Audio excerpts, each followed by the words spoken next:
Hi guys, it's Anthony here, or as well as most people know me as the Ant-Man. Just wanted to give you guys a heads up before the episode starts. At the time of recording this episode, we in the UK are still under heavy lockdown. So in order to progress with the series, we decided to do this episode over the internet via web chat.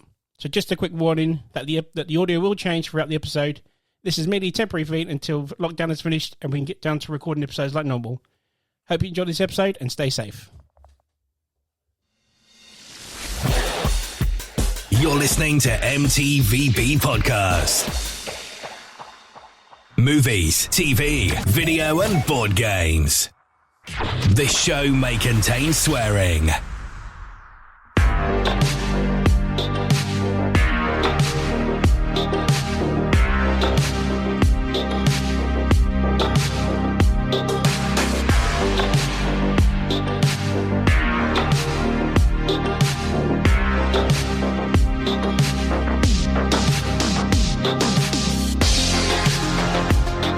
Hello and welcome to a brand new episode of the M.T.V.B. podcast, the podcast that talks about movies, TV shows, video games and board games.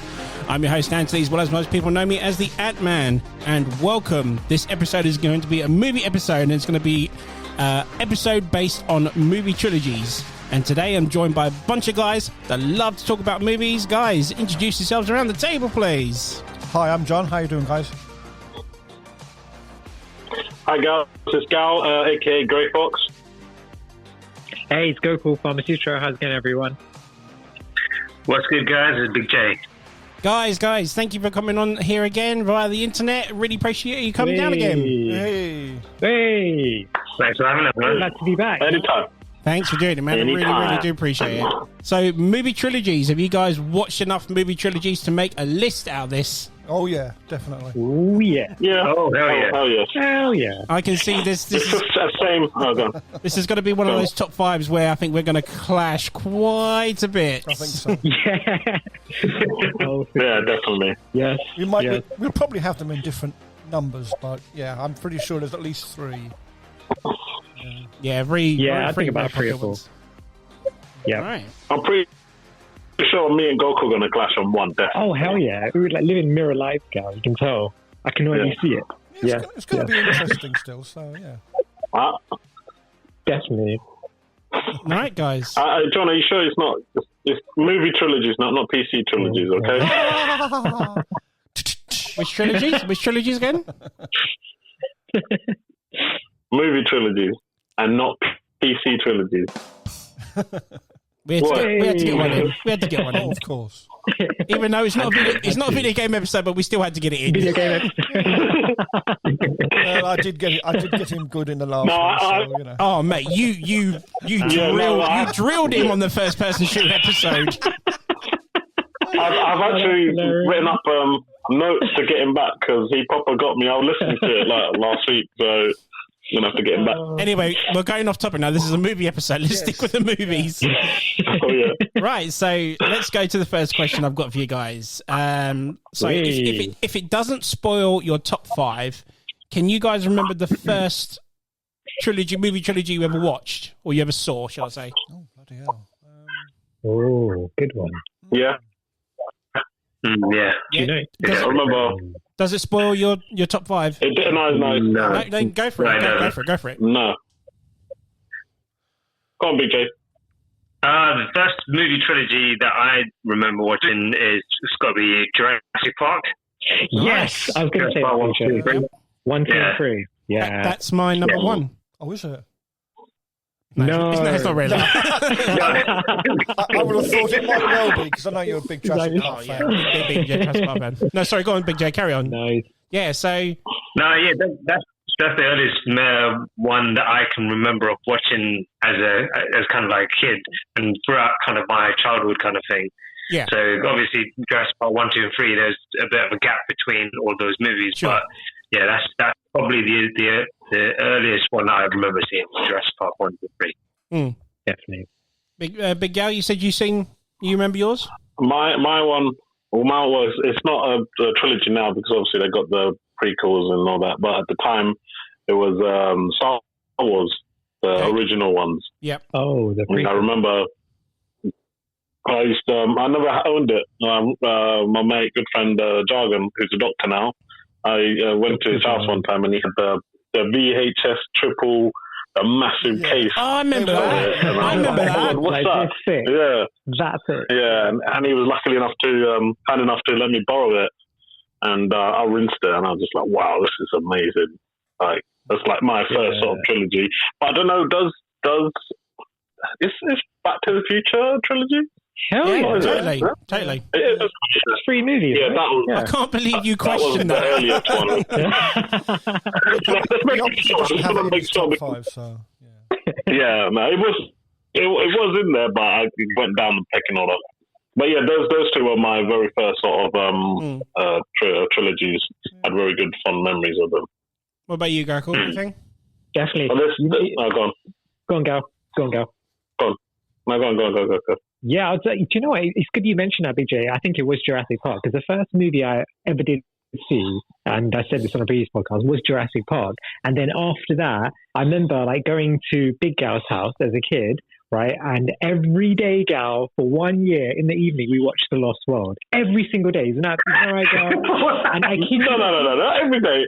You don't get bored of it. It'll be on the weekends, and I'll make these guys force these guys sit down and watch Lost World. It was Lost World, isn't it? It was The Lost World, and what I loved was the actual, the Mercedes-Benz bus, right? Yeah, and it was something amazing about it, and the cliffhanger, literally the cliffhanger bit, and he's holding on, and when the laptop just shatters the glass, I remember just like, I was like, oh my god, I can't believe this is happening. It's the greatest thing I've ever seen. Literally, and and then number 3, literally the only good part of that movie as well. Yeah. Exactly. Yeah, and then after that, number 3 was like, okay, whatever happened with that. But I don't mind 3. In terms of trilogy, I think 3's pretty good. It's not that bad, right? But yeah, exactly. 3 wasn't. I always 3 wasn't directed by Spielberg, was it? No. Someone else. It shows, though, isn't it? He produced it, but I don't think it's that bad compared to 2. I mean, but that's my opinion. I thought it was just too short. It's the shortest out of the 3. John, do you remember yours at all? Well, probably like the Indiana Jones films, Back to the Future. Oh. I remember seeing all those in the 80s, so they were probably the first ones. I mean, a couple of them, I think, obviously Back to the Future stayed as a trilogy in the end, and Indiana Jones have added a couple since, so yeah, they were probably the first ones. Worst movie ever. Yeah, for some reason, someone on this podcast doesn't like Indiana Jones. I know. I don't understand. I'm gonna save the world. I'm gonna save the world a whip, innit? I'm a hat. Just mute him every now and again. Yeah, I think I might just mute him, to be honest, or kick him off the podcast. That's a good trilogy, man. That is really good. I don't see what's bad with that. It's good. Yeah, it's Indiana Jones. Yeah. Big guy just loves playing that character, though, isn't it?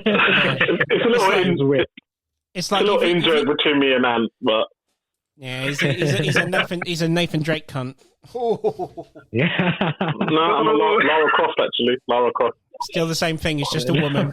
Exact same thing, but a woman. But she's got 2 guns. I can't really say about my trilogy because it's in my top 5. But okay. So we'll obviously go into that later.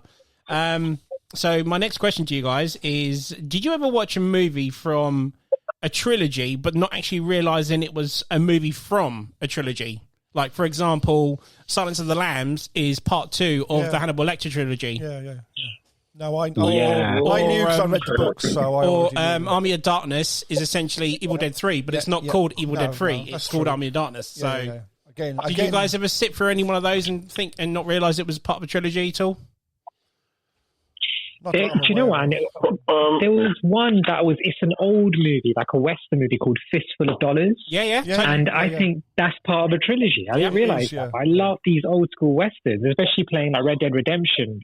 Playing that game, you'd want to watch these kind of movies. Yeah, exactly. And I remember when it came out, and I remember asking my dad about it. He's like, you have to see Fistful of Dollars. So I watched that, and I didn't realize that was part of a trilogy, which was really amazing. Yeah, really, really cool. So can you name the rest of that trilogy? Was the other one? Was it The Good, Bad, and the Ugly? Was that one? That's another one. What's the other one? That's another one. For a few and what's dollars the more. other? I don't know the other one. Was it, John? A few dollars more. For a few dollars more. But Nice. Was that? one When was that made then? It was like the 60s, wasn't it? 60s and 70s, yeah. I think, yeah. Late 60s. Oh, we would have known that then. Sorry, John. Late 60s, early 70s, around about the time when John hit his 50s. when John lost his virginity, yeah. What about the rest of you guys? What about the rest? Anyone else? Mine would be probably. I could be doing saying this wrong. What's it called? The zombie film, the old one, Dawn of the Dead. Yep. Night, Dawn, and Day. I watched one of them, but I didn't realize it was a trilogy. And same with the Cornetto trilogy. Shaun of the Dead. Yep. And then they have was it Hot Fuzz? Hot Fuzz. Yeah, no, Shaun of the Dead, Hot Fuzz, and The World's End, isn't it? No way. That's part of a trilogy. Yeah. You're kidding. Yeah, it's called the Cornetto trilogy. It's pretty cool. Anne was telling me. I didn't realize. Mind blown. I love Hot Fuzz. And Shaun of the Dead is just classic. I didn't know that was really. Whoa. Shaun of the Dead is cool. Yeah. Amazing. Yeah, those are the ones I was like, oh, okay, I didn't realize it was a trilogy, but. Wow. What about you, Big J? Anything? I think it's probably the same as Big Gal. I think the Shaun of the Dead, Hot Fuzz, and the World's End. I think that because I watched Shaun of the Dead first, and then I saw Hot Fuzz, and I thought it was just the same guys just making like another movie, kind of thing. And then they made the third one, and I was like, didn't realize it was all part of a trilogy kind of thing. Yeah, but definitely that one. Yeah, I don't think that was ever like you said. I don't think that was ever officially a trilogy until obviously the third one had come out, and then they were like, we'll release it, but we've got to call it the Cornetto trilogy. So I don't think any of us knew it was a trilogy at the time. But no, you're quite right. You're quite right. Because they made that Alien film Paul as well, isn't it? Yeah, but that's not part of it though. That's just That's not part of it. No. Same actors, but different. That's right. Yeah. It'd be pretty cool if they actually linked it in the films. If you watch. Apparently, if you actually watch it, maybe they put some like Easter eggs to the other films. That'd be pretty cool. Do any of you remember a film or seen a movie called Desperado? Yes. With Antonio Banderas, with the guy with the guns. That game as well. That's right. Yes. The guns in the guitar suitcase. Yeah. See, that's a sequel. That's actually a trilogy as well, to be honest. Oh. Yeah. Okay. So that's probably one I watched, but not realised it was a sequel or part of a trilogy. So that's same here, probably. As well as Old Boy. Old Boy is part of the Vengeance trilogy, isn't it? Oh no, the Korean Vengeance trilogy. What? I didn't know that. Yep. Seriously? What? There you are. Yep. Oh wow, I didn't know that. Yes. It was news to me. So it's called the Vengeance trilogy. They're 3 different stories based on vengeance, all written and directed by the same guy. So the first one was called Sympathy for Mr. Vengeance. The part 2 was called Old Boy, and then the third part was called Sympathy for Lady Vengeance. I've only seen the Old Boy. Yeah, there you are. But they're all wow. like, I'm gonna go watch these. Yeah, they're like the Dead trilogy. They're all different separate stories. So you don't need to watch the other ones to watch them, but they are essentially a trilogy. The emphasis is the same. Yes, exactly. Yeah. Oh, okay. So yeah, if you ever get a chance, that's interesting. I'll have to look them up then. I've heard of their films, but. Okay. Yeah, so Sympathy for Mr. Vengeance is a cracking film, but it's super slow. So if you ever watch it, I think it's like 2 hours and 20 minutes. Nothing really happens till like after 2 hours. Right. Okay. But it is a good movie. It is a good movie, but I wouldn't be like, oh, you have to go watch it. If it was anything out of the 3, I'd say Old Boy, obviously. That's the best one out of the 3. Old Boy. Yeah. Must admit, I do like Old Boy. John, have you watched one that you haven't realised was part of a trilogy? Well, what you just said, yeah. Pretty much all that, all the above. I mean, I love Old Boy. I've seen it 2 or 3 times. Never realised it was a part of a trilogy set. Yeah. So, but now I will look to see the other 2 now if I can. Yeah, so it's amazing. So next question then. Obviously, there have been trilogies that started off with just 3 movies, but then got bigger as time has moved on, which I think Gal or Big J mentioned earlier. Yeah. Do you still see it as a trilogy though, or more of a saga? Like, for example, Die Hard fans like to sometimes think the sequels don't exist. Sometimes, like Die Hard, for example, people only see the first 3; they don't they don't like 4 and 5, for example. Is there anything like that? You guys? See, I mean, I'm a big Die Hard fan, and although there's 5 films in the set, I still see it as a trilogy, and then the extra 2 films. Yeah, I don't not like them. Yeah.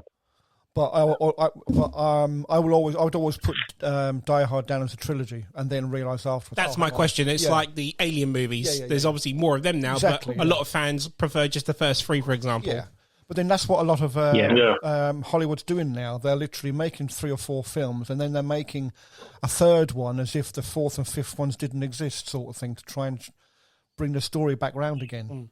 So it's like Big J, the Predator. Yeah, there's 4 of them now, but obviously you might prefer the first 3, for example. Being a big Predator fan that you are. Yeah.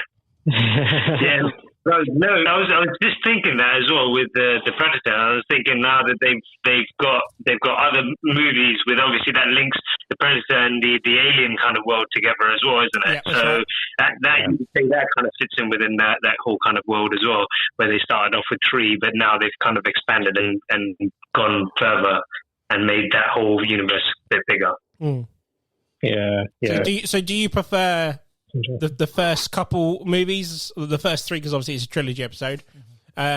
Is obviously with those movies, is there any other trilogy or saga that is now that you just prefer the first 3, like Rocky maybe, for example? Because you're motivated. Oh yeah, most definitely. I think that the Rocky movies, you can definitely say like first and the second one was like really good, and the third one was good as well, and then now it's just getting to a point where it's getting a bit dragged out, isn't it? With the 4th and the 5th one, and then now they're doing this whole Creed thing with Rocky in it as well. But yeah, I think like certain movie kind of like movies, for example, Jurassic Park.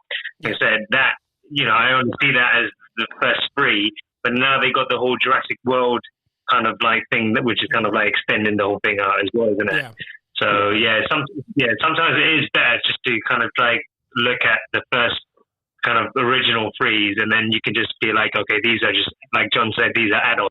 Yeah, and just add exactly. That's it. It's like Jurassic Park. At the end of the day, was set on an island. Obviously a park full of dinosaurs. I mean, there's probably loads of films to be made out of that. So again, you would say to yourself, right, the original first 3, they're the best. And then the add-ons, they're also very good, but you wouldn't include them in the set. Yeah, you won't. That's right. Sorry, before you got Big G, how was you with watching Jurassic World when they said that the so-and-sos were on the loose? Were you okay with that? Yeah.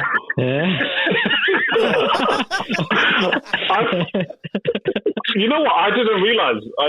I watching it. I was so excited. I didn't realise. But it's only when the videos came out, where the dude was like, "What did she say?" You know what? You know what? Yeah. The first time I heard of that is this guy, this comedian called Gus Khan. His video went kind of viral when he went and watched Jurassic World, and then he came out and he made this video about it. And then they were like, the guy comes up with this story about like, are they serious? Did they really name this? And for people who don't know what we're talking about, the dinosaur is called the Pachysaurus. And it's from Pakistan. And it's from Pakistan. Just to make it geographically accurate. Oh man, that was hilarious. That video was hilarious. But brilliant. But in all honesty, I don't know if they did that on purpose. Like 5 minutes into the film, come on, that is kind of liberties. But I don't know what to think of that. But I enjoyed that. Well, considering they'd already told you the actual name of the dinosaurs to begin with, and then slipped that in. You could have as much backlash as you like, but they've already set the scene, so that was their get out clause, wasn't it? In all honesty, I knew I used to be a diehard dinosaur fan. I used to like sketch and like make my own encyclopedia on dinosaur. I knew of that dinosaur, but it never occurred to me at the time. Oh, what Pachysaurus? I never looked at it like that. Yeah, exactly. And man, when it actually went viral, I was like, oh shit, that's hilarious. He's right. But yeah. It's so funny, man. But doesn't that, in a sense, say a lot about today's society, where they would focus on that word and say, bring all the racist undertones into it, when it was actually quite an innocent remark made in a film that had nothing to do with race or anything, you know. So, yeah, I mean, there are some sad people out there that would bring comparisons to things like that. Whereas, like you say, you watched it and didn't even take any notice of it yourself until someone pointed it out. No, it's because I'm a massive Jurassic Park fan and a massive dinosaur fan. I never didn't even notice it until, like I said, the video came out. But I guess you're right. It's like what you said. You know, it's back in the day. You know, it's just named it. You know, Pakistan or the Pachysaurus. You know, makes sense, sort of thing. You know. So Big G nowadays it's just Big G. The movie saga that you just prefer, the trilogy. Do you have one at all? Yes.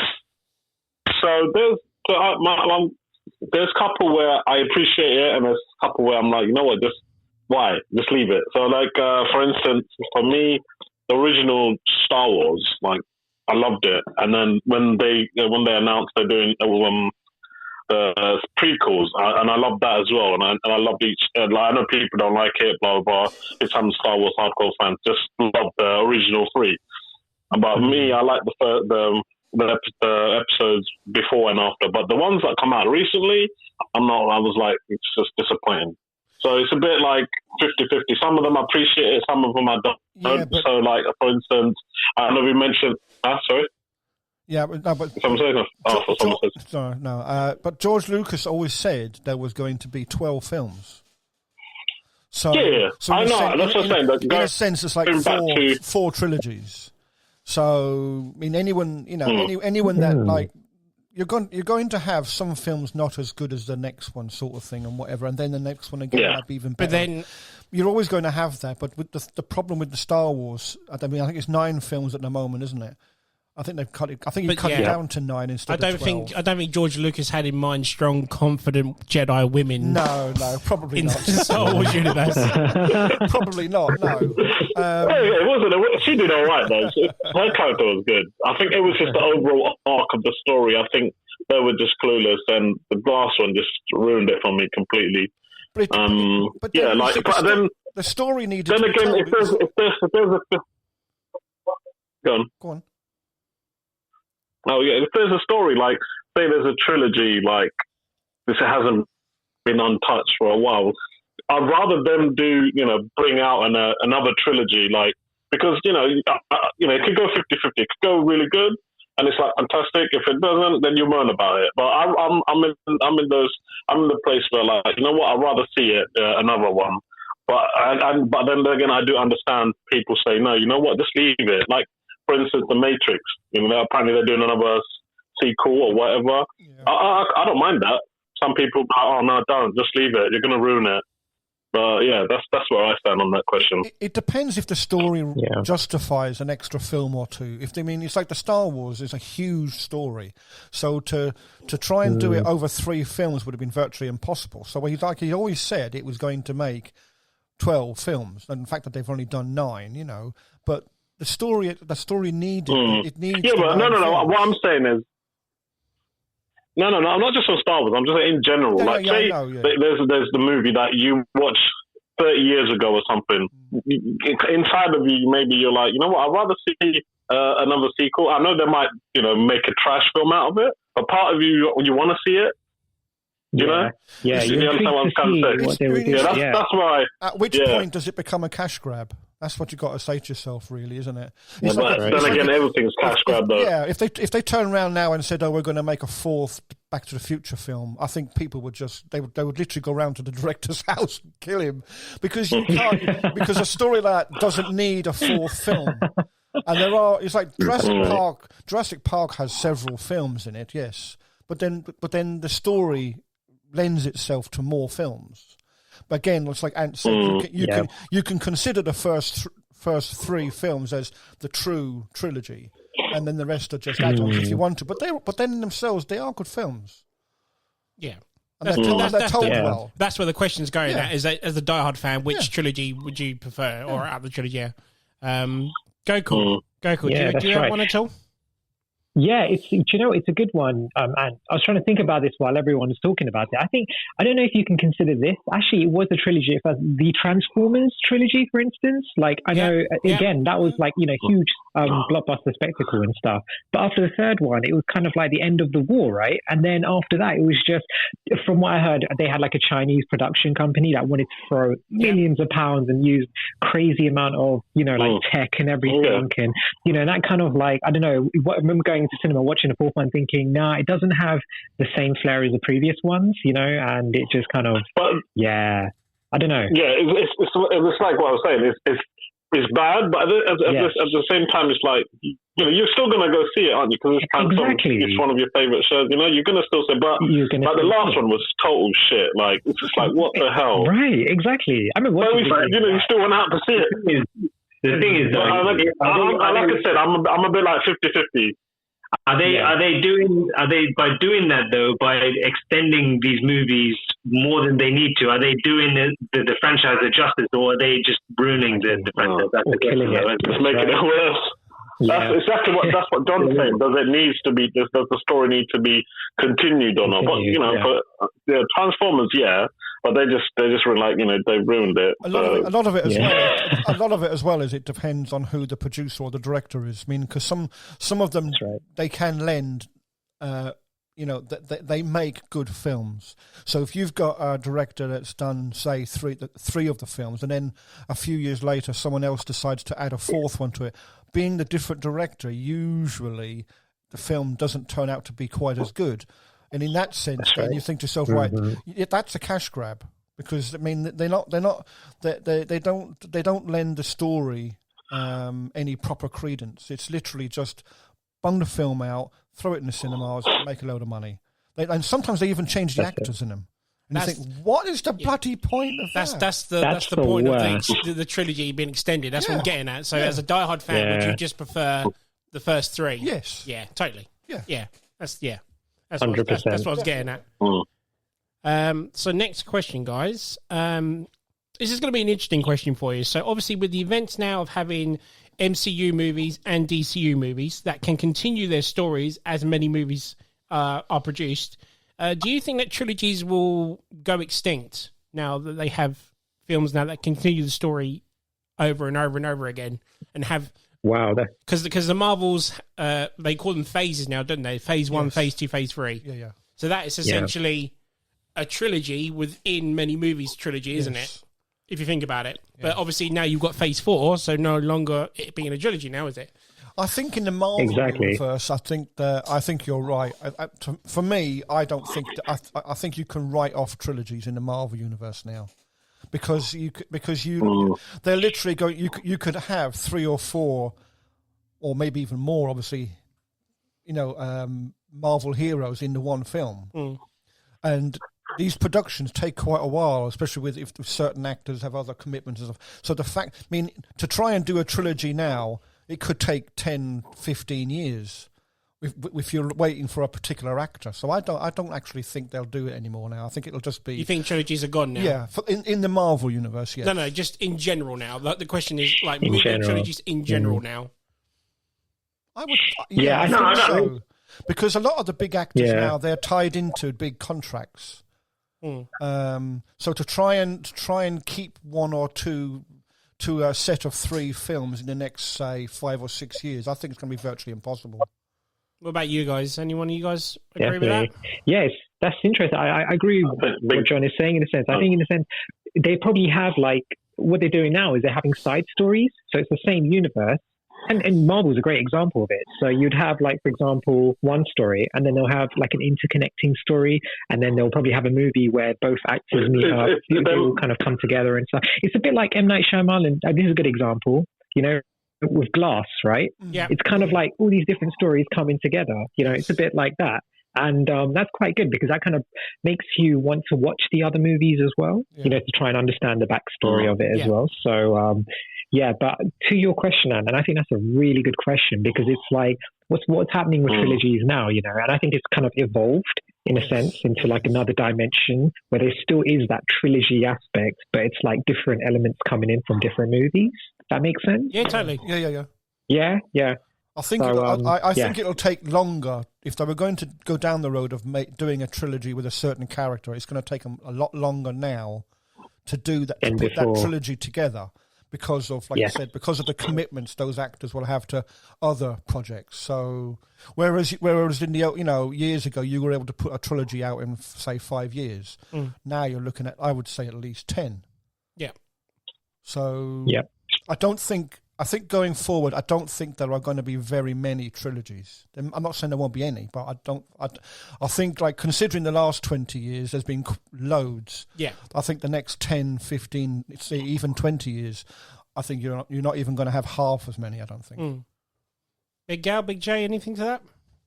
I think Big J has something to. I think I'm gonna have to disagree with Goblin and John because there's always gonna be kind of like movies that are made from, I don't know, like graphic novels or books and stuff like that, which are based on a trilogy, aren't they? So you're always gonna have that because whereas like even within the Marvel universe, you've got like, I know it's a broader spectrum where you got loads of different movies. It's massive. It's so huge. You've got trilogies in there as well. Like obviously up to now you've got the 3 Thor movies, which are and then obviously there's another one on the way, so it's no longer going to be a trilogy. But there are other movies which they've made into kind of like trilogies and stuff like that. Yep. So Iron Man, Captain America, they've got their trilogies in there as well. Yeah, exactly. So, although there's loads of movies within the Marvel universe, they have their trilogies in there anyway.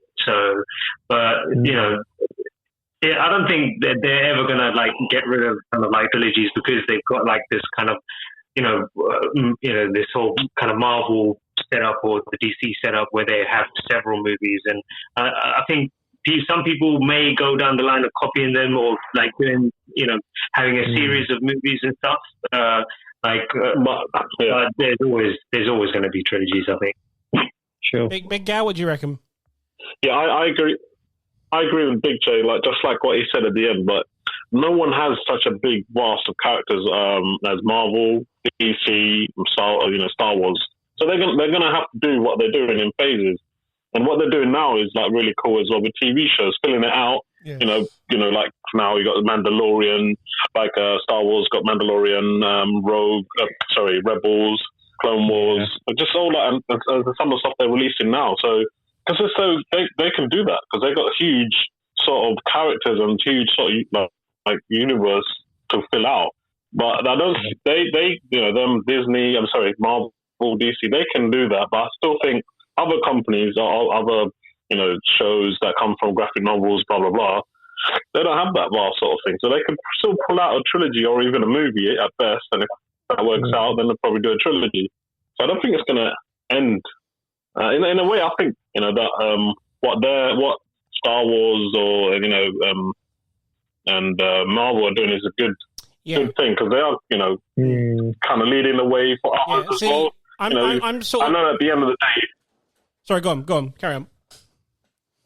Yeah, because now you got TV shows. They get you hooked on TV shows. I know when it first came out, everyone's like, look, they just they want you to get onto Disney and then watch that. Then you go and watch the movie. But it's like some of the shows they released, WandaVision, Mandalorian. It's actually quite sick. Now you want to watch the movies. The main sort of story. It hooks you. And it's work. It makes you want to rewatch. I think it's a bit like one. I don't think trilogy is ever going to end. I don't think so. I think Big Gal works for Disney Plus because he's pushing all these TV series when it's an episode about movie trilogies. I must admit, you're going off topic again, mate. Come on, stop it. Come on. But no, I'm kind of both ways on this. I kind of agree with both ends of this question because if you think about it, a lot of the trilogies that had come out most recently not including the DC and MCU stuff, have been based on a lot of teen books like Hunger Games and Twilight and Divergence, I think it's called, something like that. Divergence, and the Maze Runner ones and all that. Right, yeah. So I guess if they still do based on kids' books and stuff, then they will still keep coming. Yeah. But they're not exactly. I mean, I never watched Hunger Games. Apparently, it's really big. And I watched the first one only. Or not, and I never really got into it. I thought it was just a Battle Royale ripoff, to be honest. Yeah. But it's like Twilight. I never watched Twilight. Fucking diamond glowing vampires. What a piece of shit. But again, like you say, it's a teenage cult thing. Who writes this shit, man? But they're kind of the soppy ones, aren't they? They're the soppy trilogies, and Twilight's in my top 5. But no, I kind of go with both of them. I mean, like Big J is right. You've got the fact that trilogies will still come regardless if it's based within the universe of certain movies or based on kids' books. But then I see where John and Goku are coming from, where it might not be trilogies to our taste, like I said, the kids' books and Twilight and whatnot. So you can have both sides to it. I mean, I don't think it will go extinct as much. I don't think there'll be as many. Yes, that's what I'm getting at. Yeah. Well, say what I'm saying is in the last 20 years there were 20 trilogies. Yes. In the next 20 years, I think there's only going to be 10. Yeah. I'm not. Trilogies aren't dead. They are still. They're just looking for the source to make trilogies. Yeah. Yeah, they're just evolving. Yes, they are, and I just don't think that. I mean, because to commit yourselves to a trilogy of films, you're talking a lot of money, a lot of time, and you've got to have the right actors for that length of time. So it's going to take it's going to be dragged out because there's so many actors on the scene now doing all sorts of films. To try and earmark one of them, it's going to be very, very difficult. So I think that's why I think there won't be as many trilogies in the next 10, 20 years because it's going to be a much slower process. Yeah, totally. I wasn't trying to go off topic. I was just saying like how obviously Marvel. Yes, we get it. You've watched WandaVision. You've watched Mandalorian. No, because that's what I was trying to say. Because they've got such a huge character, they can afford to do this, and obviously miss out on doing trilogies, whereas others they don't. So that's what I was trying to get at. Look at me, I'm a Disney Plus subscriber. Ooh, look at me. All of you are. So say. Right. Anyway. Last question before we do other top fives. So, this is really just asking you guys, what is it about trilogy films you love? Is it the characters? Is it the amazing stories? Like, because it has a beginning, middle, and end. What is it about trilogies you like so much? Good question. Go on, BJ. If it without ruining your top fives, obviously if you can. So the thing I like about trilogies is I like trilogies that have kind of like you said, beginning, a middle, and an end. So like a continued kind of story. Yeah. So it's like you're watching a massive movie rather than three separate movies. It's like just going back to that Jurassic Park again. It's like although it's a trilogy, it's like three separate movies. Like it has no kind of link aside from some of the characters. It doesn't really have a continued kind of story kind of thing. Whereas other trilogies that I like and that are on my list have that kind of continued story, and you can probably, if you want to, kind of sit down and just binge watch all three kind of movies back to back, Yeah. So that's kind of my thing for trilogies. I think is having that kind of. Yeah, you saying that, Big J. Whilst you watched the trilogy for the first time, did you ever have that hype that you can't wait another year to see the next part or anything like that? Oh yeah, definitely. Especially one what do you call it?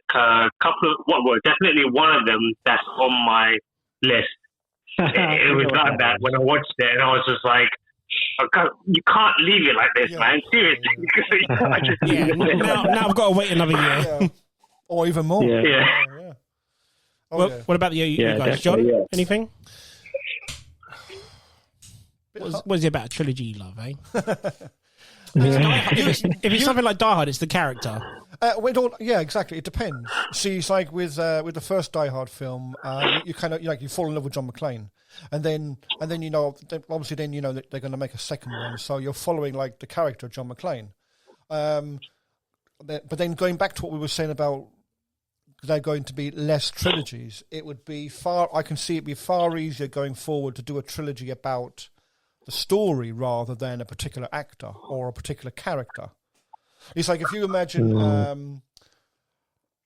like the Jurassic Park films, and it was the park and the dinosaurs, and then and had different actors in each film, would that have mattered?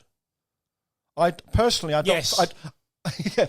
Well, I don't think it would have done, because to me, the star of Jurassic Park films is the park and the dinosaurs. Not the particular actor playing the part of so and so and so and so. You know what? Really? Yeah. So you're telling me that if no one from the original came back to the island, it wouldn't bother you? No. Okay, interesting. Whereas you see, obviously, with Die Hard, it was about. Why would they John go to the McClane. island if none of the original cast would go back to it? But it wouldn't bother me if the original cast didn't go back, because it could have been a different team went back. Do you know what I mean? So you could have had. You could have had a different team go back to deal with the problem that the first film set up.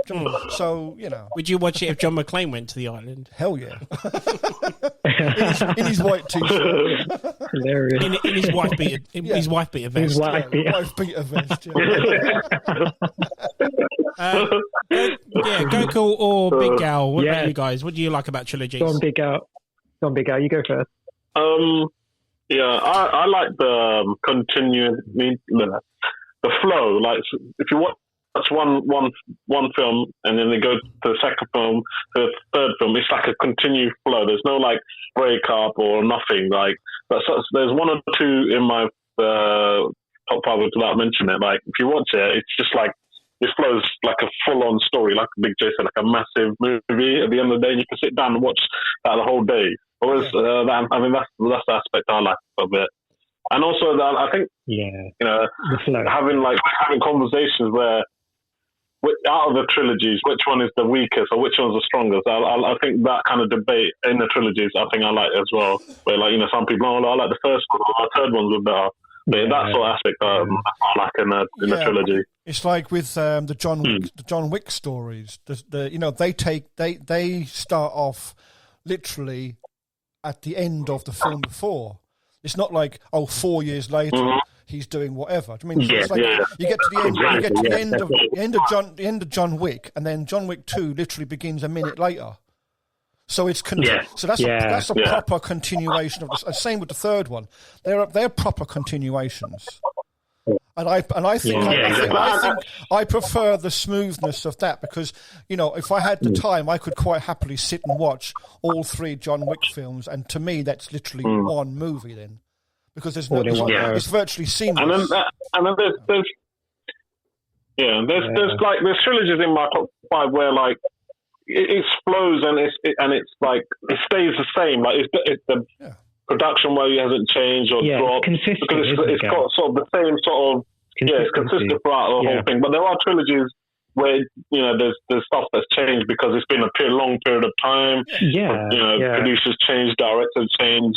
So there's that aspect. But that's why I think trilogies that keep that consistent.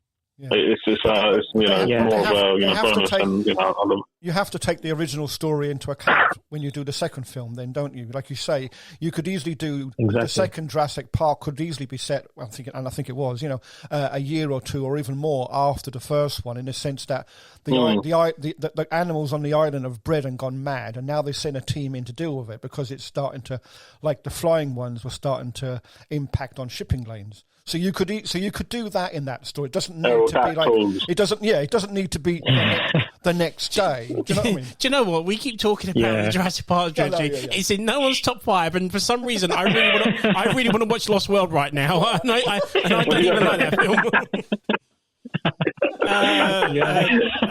Gokul. It's my guilty pleasure, that one. Gokul, what do you like about trilogies? And it's again like really it's like Gal was saying earlier about the flow, and see, trilogies can do that. Sometimes they can't. It's interesting because it is a movie that's come out 10 years later, and it's like John said that. Imagine if there's a situation where this movie's picking up 2 minutes after that character's ended. It's like 10 years in time. So you've got imagine if that happened in John Wick. Yeah. You've got like Keanu Reeves. And then if you watch the next movie, he's gone slightly fatter and you can see just a few wrinkles. And he aged a lot in 5 minutes, right? That's my point. If you let a gap of a couple of years or even more go between films, then you lose that consistency. You then can't have the second film set, say, minutes after the end of the first one because the character now looks older or whatever. So it's weird it's weird you saying that because when we went to see Avengers Endgame, I was sitting next to a woman. You was one side of me. I was sitting next to a woman the other side. And when it's 5 years ahead, isn't it? And then Thor is older, he's fatter and fatter whatnot. Yeah. This woman next to me throughout the whole film was like, he'll be thin any minute, he'll lose weight any minute. And he doesn't throughout the whole film. No, he didn't. She was just waiting. She was waiting for him to slip out. Can't be fat. What's she on about? Yeah, isn't it? That was my favorite crisis. Yeah, you know that. Just on a weight loss plan and just cut down. Isn't it? Yeah. Definitely. That was like my favorite bits. Yeah, that's the whole thing about the flow thing, and also, for example, there's one trilogy I know it's going to be mentioned on someone's top 5, so I'm not going to say it, but we all know what it is. But they filmed that all in one go, and that helps. And then all they did is cut the movie up and just released it at different times. They did what? They did what? Oh my god! So when that movie comes. Yeah, we're gonna say how good that movie is because it flows and you watch it and it's like I wish they had a feature now, with digital movies where they can get rid of the credits in between movies, so you have one long movie. That'd be really interesting. So watching something, they should give you the option. It's like if say tomorrow they brought out the 3 John Wick films as one film. Obviously, like you say, cut the end credits out of each one sort of thing, and then it literally just there's a start and an end. John Wick's in John's top 5. It's number one. It's not in my top 5, but I'd be all over that. Didn't you know that Quentin Tarantino's Kill Bill was originally just going to be one film? Yeah. And then no way. Yeah, and then Miramax told him to cut it and release it as 2 different films. Oh, that's it, John. I'm sorry, Anne. I'm really happy you said that because I just wanted to add something. I pray that they make a number 3. I'm hoping. I just want to know, in number 1 when was it Veronica Green, her daughter? Yeah, and she speaks to him and she goes, "Listen, if you ever find me, if you want to fight, I'm waiting for you." I'll be waiting. That would be such an amazing, like part 3 or something like that. I just hope that his last movie, his 10th movie, is going to be Kill Bill 3. So, no chance. That'd be pretty cool. It'll be awesome, but he doesn't. Not going to happen. He doesn't do sequels. No. Yeah, he doesn't. Yeah, you can't count Volume 2 as a sequel because it was meant to be all one film. Exactly. Yeah. Right. So before we go to our top 5s, I just want to ask you guys one more very quick question. I think you missed Big J. No, I haven't. Big J's question. He was first. I was first to go. Was it? Oh, sorry. Stick with the program. Stay focused, Mr. Disney Plus. He's just woken up. Shit.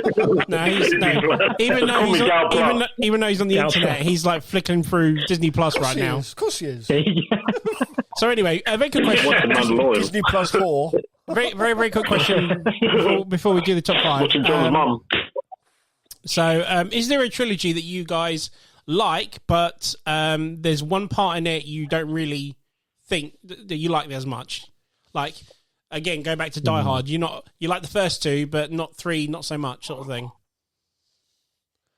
I'll go first. The Godfather trilogy. Oh, okay. Can't stand part 3. Part 1 and 2 are brilliant. Yeah. I agree with you on that one.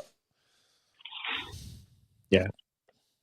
I think if National it's really hard when you ask us to. It's really hard when you ask us to come up with top 5. Then you're like, oh shit, yeah. You're throwing a question like that. You're like, oh man, shit. I've got one, but it's on my list. All right, okay. I've got one, but it's on my list. Yeah, that's fair enough. That's fair enough. I go. what's it called? Shit, I completely forgot the trilogy. Look on Disney Plus and see if it's on there, mate. Is it your mum trilogy? Man, what was it? Oh, actually, you said that. Literally, I just had something. Oh, Iron Man 3. Sorry, I like 1 and 2, but number 3. Yeah. Ruined it for me, man. Yeah, I'd agree with you on that. Yeah, the third one's a bit crap. Good shout. Like, Good what shout. the hell, man? Not a bad film, Yeah. but not in the What same. about the Iron latest? Man movies? The same thing. Yep. I think with the Spider-Man movies, the one with Tobey Maguire, Yeah. I think the third one, not that great. What the hell? Third one was what? It's like a musical, half musical. Third one was what what? happened? Yeah. I was just watching man. That Venom. First, second. Yeah. That Venom's. Oh man, that was so atrocious. Yeah. Good shout. Good shout. John, But can you think of one? the Sandman wasn't really good in that. Not really. No, nothing springs to mind. Yeah. Nothing springs to mind. All right, and then we'll go to the top 5s. Are we ready for the top 5s? Yeah. Let's do this then. It's time for a top 5. So, who would like to go first? Who would like to be number 1 today, eh? Gokul's slapping his hand. So, are we saying Yeah, I'll Gokul? go first. Yeah? Yeah. Are you sure? I'll go first. Yeah. All right, because I've got a feeling that my number 5 is going to be your number 1. Yeah. So go for it.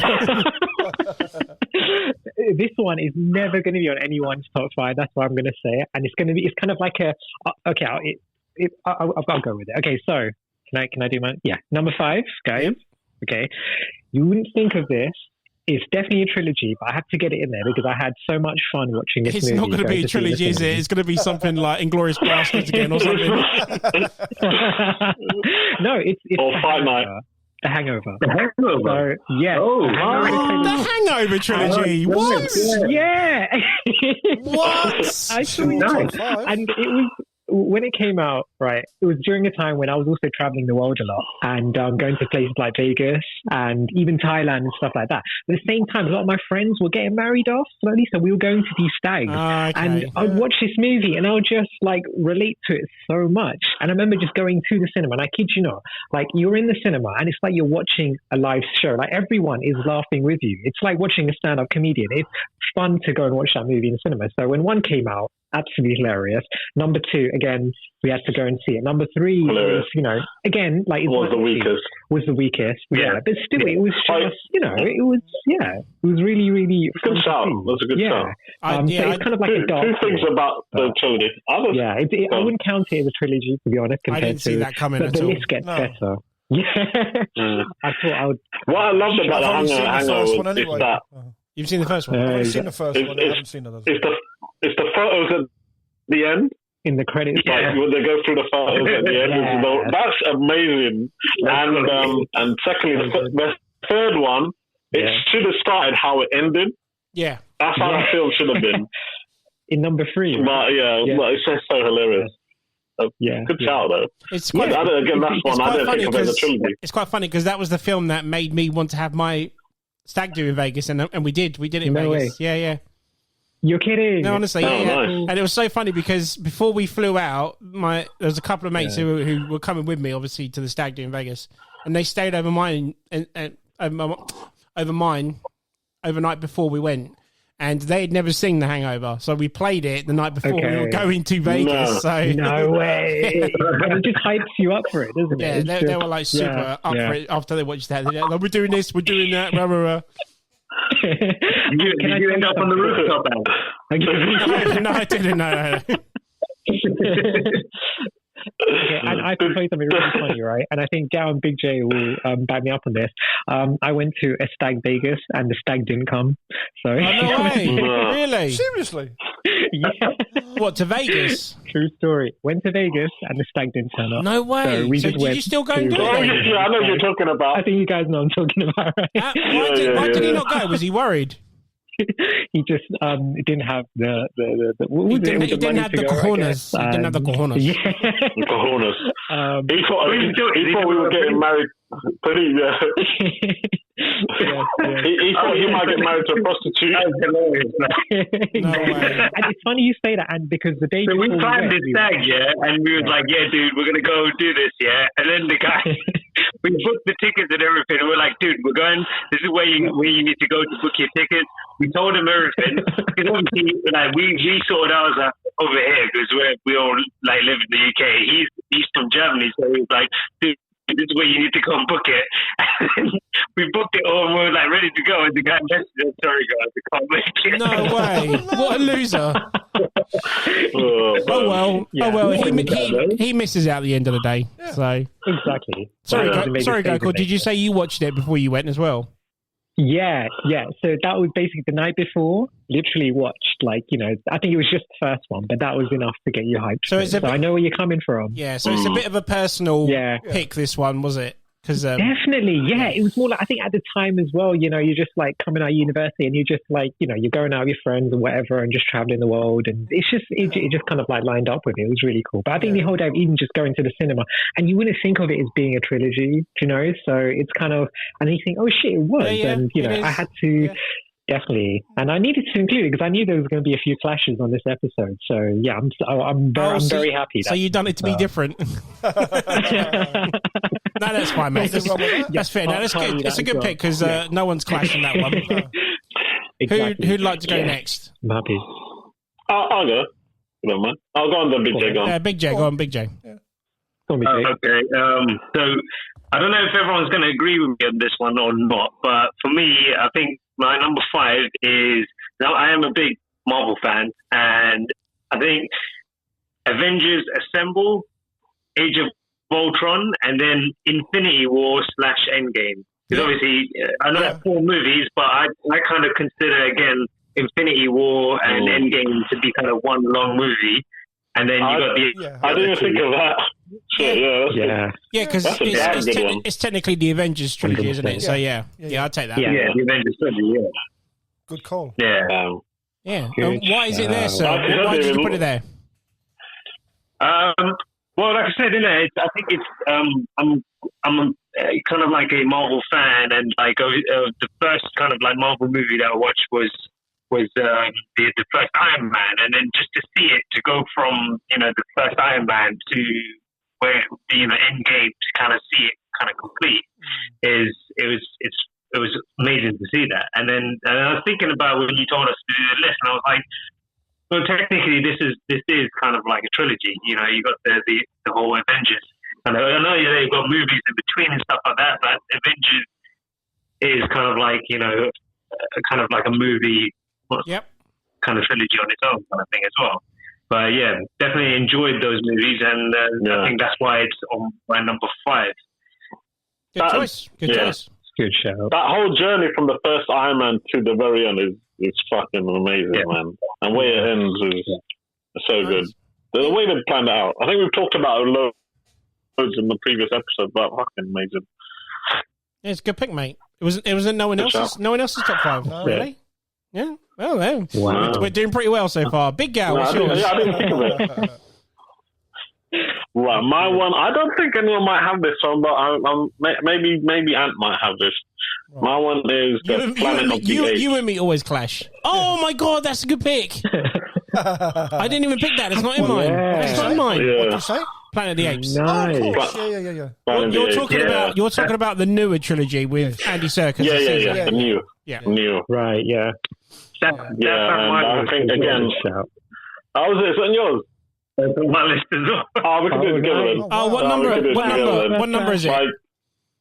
That's on number 3 for me. It's your number 3, right? So obviously, Big Gal, you go first. Honourable mention for me. So yeah. So yeah, I think it's just like going back to what I said earlier. Like, I know there's like gaps in the actual movie, but if you watch it from beginning to the end, it just flows well as well. Yeah. And in this one, you follow the character of Caesar, and his journey, how he becomes like ape-like, starts talking, and then he leads a revolution against the humans basically, and he at the end ends up getting his own sort of his world. Don't you find that what's really cool about the Planet of the Apes series is anyone who's seen the old Planet of the Apes movies, kind of watch it and you're like, how did this even happen? How did you get to a point where the whole planet got taken over by apes? And that's what I like about this series, the fact that they show you an explanation of how it actually happened. And that's why it's on this. It's like it's brilliant the way they. Yeah, I totally agree with you, Big J, because and I think they link it. It needed. I totally agree with you, Big J, because that trilogy, I am a huge fan of the original 1968 Planet of the Apes. Huge fan of it, and the fact that this trilogy explains and connects with that one without having to remake it or anything was just simply fantastic. Such a great idea, and totally agree. Some of the characters in that. Amazing. Like, I think the villain in that, I can't remember, is Kobo? Yes. Kobo, he's Kobo? a damn good bad guy. Yeah, he's menacing. I want to go and watch one of my favourite characters is me and Ant calls him Little J. Bad Ape. Dude, I literally, do you know what? Without sounding super racist here, I sat through that film. I took my wife loved that trilogy as well, so we went and saw War of the Apes. And when Bad Ape came on, all I saw was Nash. I couldn't get it out of my head. I seriously couldn't do it. It was just like, not only did he look like it, that sounds so bad saying he looks like an ape, but I'm trying to sound so not racist. Love here, you really, Nash. We love you, Nash, but my God, dude, you look like that guy so much. And the thing was, hold on. The thing was, I was giggling to myself through that film, right? And my wife's looking at me to say, "What's the matter with you?" And it's like, I can't explain to her until I show her a picture of Nash, and then I can go, "Look, it's Bad Ape." No. Well, she's like, oh yeah, that makes sense. Yeah, exactly. Oh yeah, he does. Look, he's got his nose. That's brilliant.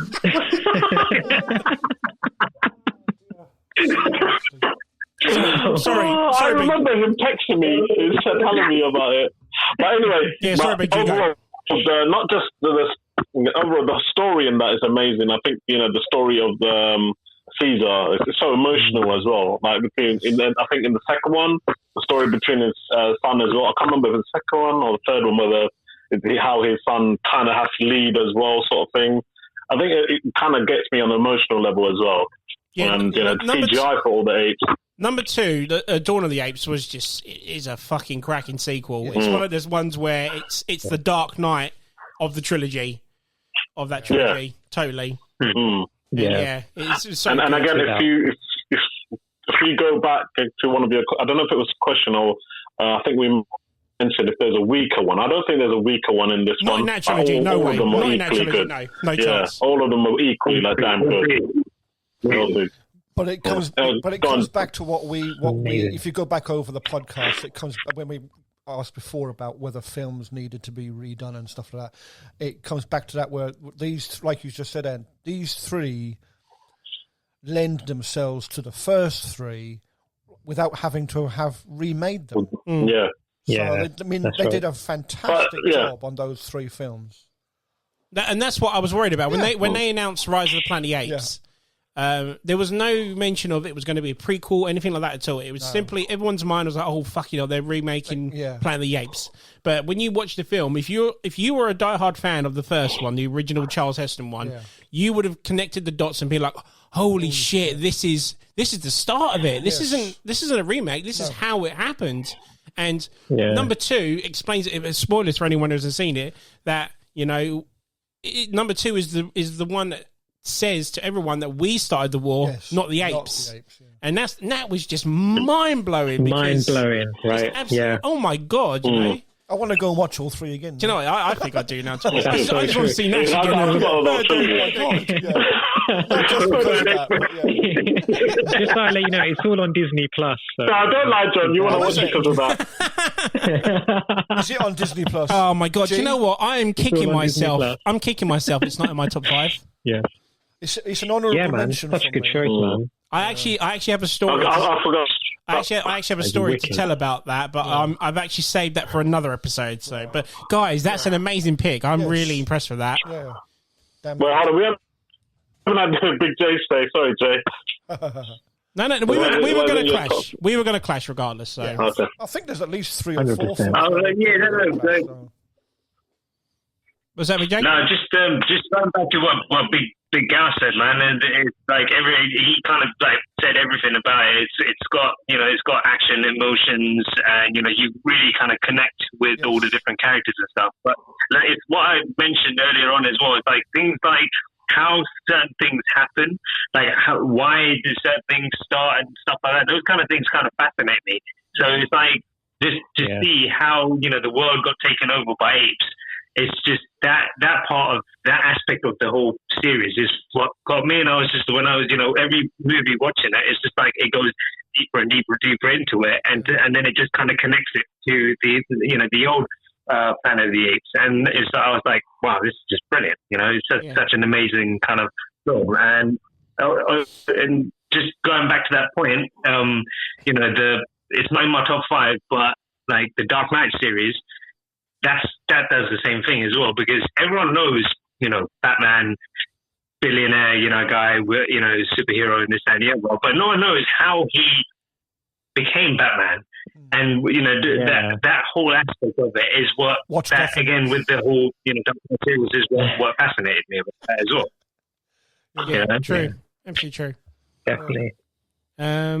Who's next? So that's your pick. So, John, so to you, what's your number 5, sir? My number 5 is... It's been mentioned, well, not mentioned as someone's top 5, but we mentioned it already earlier. The Cornetto trilogy. Oh, it's number 5. Yeah. Okay. Shaun of the Dead, beautiful. Yeah, nice. And the funny thing, I don't know what it is, but The World's End's my favourite of the 3. I think you've asked me this before, and I can't put my finger on it. I mean, I've watched all 3 of them several times, but I always kind of get drawn back to World's End for some strange reason.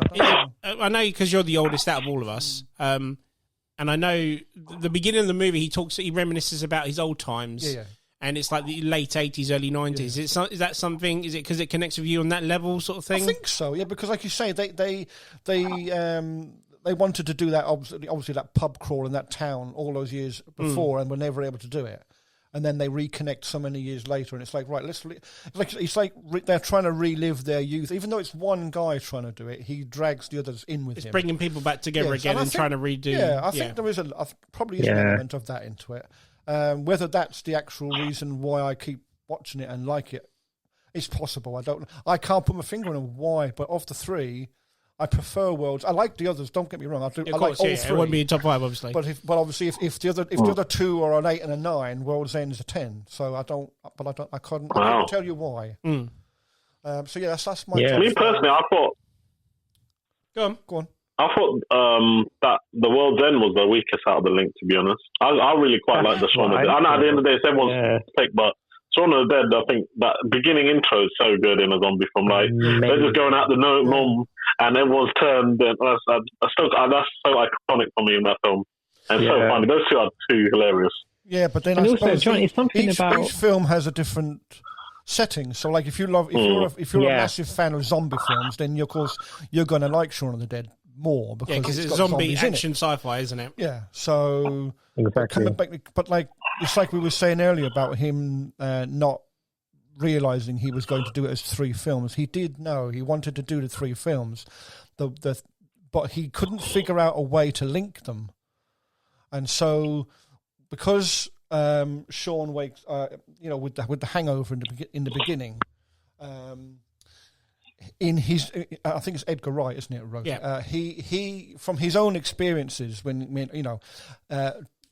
to solve a hangover.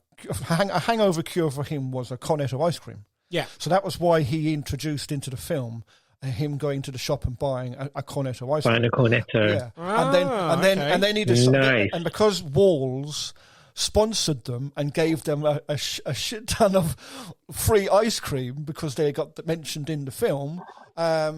When he did the second film, that's why it carried on. That's why he thought, you know what? Let's put a cornetto somehow in the second film. So they did, but Walls didn't sponsor them, so they didn't get they didn't get the free. So Walls were grateful for the plug, but they didn't supply them with the free ice cream. Yeah, of course. And then in the third one, because Walls didn't supply them again. That's why in the third one they don't buy the cornetto. It's a wrapper. It shows the wrapper at the end. It's just a wrapper. Yeah. Okay. So That was why, in the end, that was he always said he'd do a trilogy of films, but he used the cornetto to link all the 3 films. So, and of course, the colours or the flavours relate. So, obviously, the first one's. I remember John telling me this. Yeah, I forgot.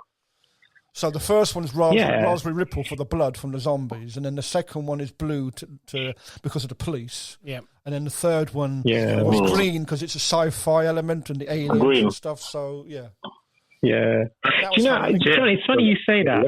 I connected that really well because I remember watching the first one. The amount of times I've seen Shaun of the Dead, I can't stop watching that movie. It's just, something about even just being, here in Britain and relating to the stuff of just going to your local corner shop and buying a cornetto and thinking, hold on, like if my shopkeeper was a zombie, like, it's just something that you just do, isn't it? It's just, it's brilliant. And, I'm so happy you explained it because I wanted to know why it was called the Cornetto, series. Yeah. And I don't think many of the viewers would know that. So that's quite interesting. I can't look at... Right, exactly. Yeah. I couldn't go into a shop now and even so much as look at Cornettos without thinking of those 3 films. Do you think you could do the Golden Mile? Oh God, I don't. 12 pints. Oh, I don't think so. No. Would you maybe when I was younger. Maybe when I was younger, but once this lockdown, I think we're all game for that. I don't know, man. I think you might. I'll try it. I think we should have our own World's End when this lockdown's over. Well, if anyone's up for the Golden Mile, there we go. There you go. Good choice, sir. Was that in anyone else's top 5? No. Okay, right, so we'll go to mine. Good. Right, my number 5. I struggled with number 5 because I wanted to pick this and another one. So I was originally going to pick, I think Gal mentioned it earlier, Night, Dawn and Day trilogy of the zombie, George A. Romero zombie trilogy. Yeah. But I swapped it out and I think I put Gokul's number 1 in here. So sorry, sir, if it is your number 1, but I put the Matrix trilogy in there. No, it's my number 1 as well. Oh, no. There you go. Oh, God damn you. You're bigger Matrix fans than I am. So I'll go into it very quickly because it's my 5, but I'm sure Big Gal would like to explain more if it's his number. Is it yours, Gokul? Oh, hell yeah. Isn't that your number 1 as well? And my number 1. It's my number 1. So I'll just go into it very quickly. I mean, again, it's The Matrix. I love that film. As much, when the first one came out, no one really liked it because it was either too complicated for them or they were just in it to watch the action scenes in it. But when 2 and 3 came out, the fucking hype for those films was incredible. You could not get through the year of 2003 without knowing two Matrix films were coming out. And the genius idea of marketing these films that's 6 months apart. Yeah. The Reloaded would come out in 2000. May 2003, and then you had Revolutions in November 2003. And just having that, the to be continued at the end of it, and you're like, oh my God. I remember seeing Reloaded, right? I was so hyped up for this film, and I took my sister, and we went during the day, and there were people, it was a sold out crowd, it was like 12:30 during the day, and there were people in suits because they clearly went on their lunch break from work to go watch Matrix Reloaded, and it was massive. Not dressed up as agents. Yeah, I mean, Samsung have released a mobile phone where you can rotate the camera. It was sponsored by Matrix. The video game came out. You just could not get past the hype of 2003. And not only, I mean, everyone hated 3. I didn't mind Revolutions. It may not be a perfect ending because obviously they're doing number 4 now. Yeah, exactly. Yeah. But I had to put it in there because I had such a blast with those films. I still do to this day. I think Reloaded is just as good as the first one, especially action orientated as well. Yep. It's like I think there's maybe 2 scenes 100%. In that film, 2 scenes in that movie where it's a bit of storytelling. The rest of that movie is just pure action. It's action all the way, non-stop, completely. Non-stop. And non-stop. But I'm interested as to see why is it your number 1, guys? Why did you put it number 1? Yeah, go on. Do you want to go for? All right. I'll quickly just fill in. Yeah, go on. I think quite. This was the same before. Each one of them are amazing. Like you can't pick if you want to be picky, maybe the last one, but I think all of them are great. But what did it for me was the bullet time. Yeah, I mean that was like a genius sort of way of showing an action and the way they did it as well. I think Gokul will go into that. And I think I kind of remember that the first Matrix kind of revolutionizing the CD world, because I think when they released, it released on VHS, I think. No, the DVD. Then they were like, no, you need to watch Matrix on the Blu-ray. I think. Am I getting that? Yeah, right? it was DVD at the time. So it was when the PlayStation 2 came out. Yeah, the Blu-ray. No, I may be getting it wrong. Must be DVD then. Yeah. Yeah, it must be the DVD. And you got to, I kind of remember just saying, them saying you got to watch it on the new sort of thing, which is DVD back then when it came out, and that was like kind of revolutionary and stuff. But oh my god, if you name your favorite action film, I ask anyone, I'm sure everyone's going to mention Matrix. The Matrix, the action is unbelievable. It's just it's so good. Not me. And I think we've talked about it in a previous episode. I think I was quite young when I watched The Matrix, and it took some while getting after the second film, understanding what the actual Matrix was. But it was a complex story, the first sort of story, and then but as being, I don't know how old was I, maybe 13 or 14 at the time, trying to understand what did they get plugged in? Are they inside the computer? Where they going? So it was very complex at the time for a little kid to understand, but it's very good. It was still cool. Yeah, as you get older, you kind of okay, I get it now, sort of thing. So I kind of grew up with the trilogy. So I'll let you go. Yeah, definitely. I agree with that. You know something, and you're going to be happy to hear this actually. I think the first time I knew about the hype of the first Matrix was walking into the Blockbusters that was near Big G's house. Remember, Gal? Blockbusters! And we walk in. Yes! The best Blockbusters video store ever. Hell yeah, exactly. And we walked in, and I kid you not, Anne, right? And you know this because you worked there at the time, but they had 4 shelves just dedicated to the first Matrix on VHS and DVD. It was ridiculous. It was it was clearly everyone wanted to, rent this movie out. I'm thinking, and I'm hearing about this movie called The Matrix, and then my friend, he was like, you had that one rich kid in your class, and he comes in, he's like, oh yeah, man, I got a DVD player. Dad bought me a DVD player from selling drugs. And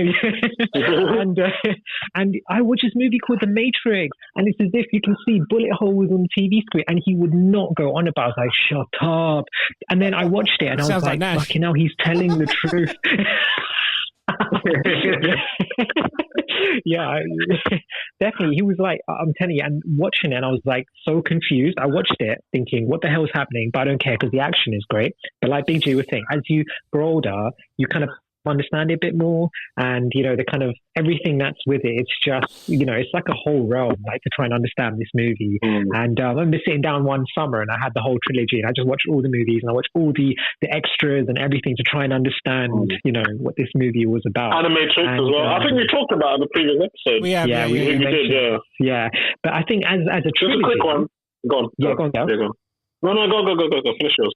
Yeah, I think this being a trilogy episode, the reason why it's my number one trilogy is because I remember watching the first one and just seeing that bit at the end of it when Neo just starts flying up in the air with the Rage Against the Machine and thinking, oh my God, there could be a sequel. And then 2003 comes, and like you said, Anne, the whole craze, the whole year was just, it was sponsored. 2003 was sponsored by The Matrix. I remember kids coming to school wearing long coats, wearing trench coats because they wanted to be like Neo, and everyone would be dressing in black and the Samsung phone and everything, and Enter the Matrix. Watching Channel 5 at night and seeing the Animatrix, thinking, what the hell is this? And realizing, oh shit, this is related to The Matrix, And then at the end of it with, the bit with Bane, and it says to be continued, and number 3 came out, and no matter what people said about it, it kind of came full circle, and the war, the whole thing with Zion and protecting Zion and stuff, it was more emotional than action, but I think it kind of needed that.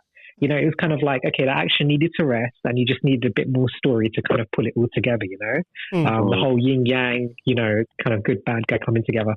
Yeah, there's so much more to say. But as a trilogy, for me, I think it just finished perfectly, and I'm excited for number 4, why not? But at the same time, I think the first 3, even if they didn't make number 4, it's just perfect, as a collective, as a collection. Yeah, I mean, when people slated Revolutions, is did they forget that the Battle for Zion? That is a epic scene with the mechs and everything. Yeah. It's like, holy shit. Yeah, I mean, Crazy. I don't like it because I don't like the ending.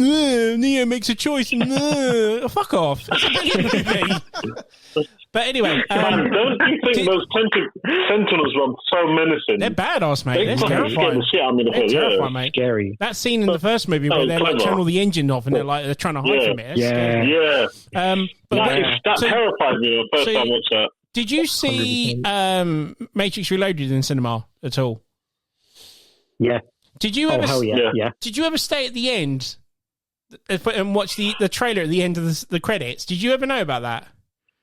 No, and I knew No, I found out about it after. It was Yeah. a trailer for the third movie for Yeah, Revolution. exactly. So if you stay to the end, it would show you a trailer for Yeah. Revolution, and I never knew that. So I actually went back and watched it again just to watch the trailer for that. Also, one more thing about that is Gokul, you talking about blockbusters and the VHS tapes for The Matrix 1. Yeah. Yeah. So did you know, right? So the whole hype about The Matrix was the question, if you ever saw the trailers beforehand, it was, what was The Matrix? What is The Matrix? What does it do? What is The Matrix? So you go to the movie to find out what it is. So if you ever, do you remember in Blockbuster, you had the front cover and then at the back, you took that off and then the box behind it had the tape in it, yeah?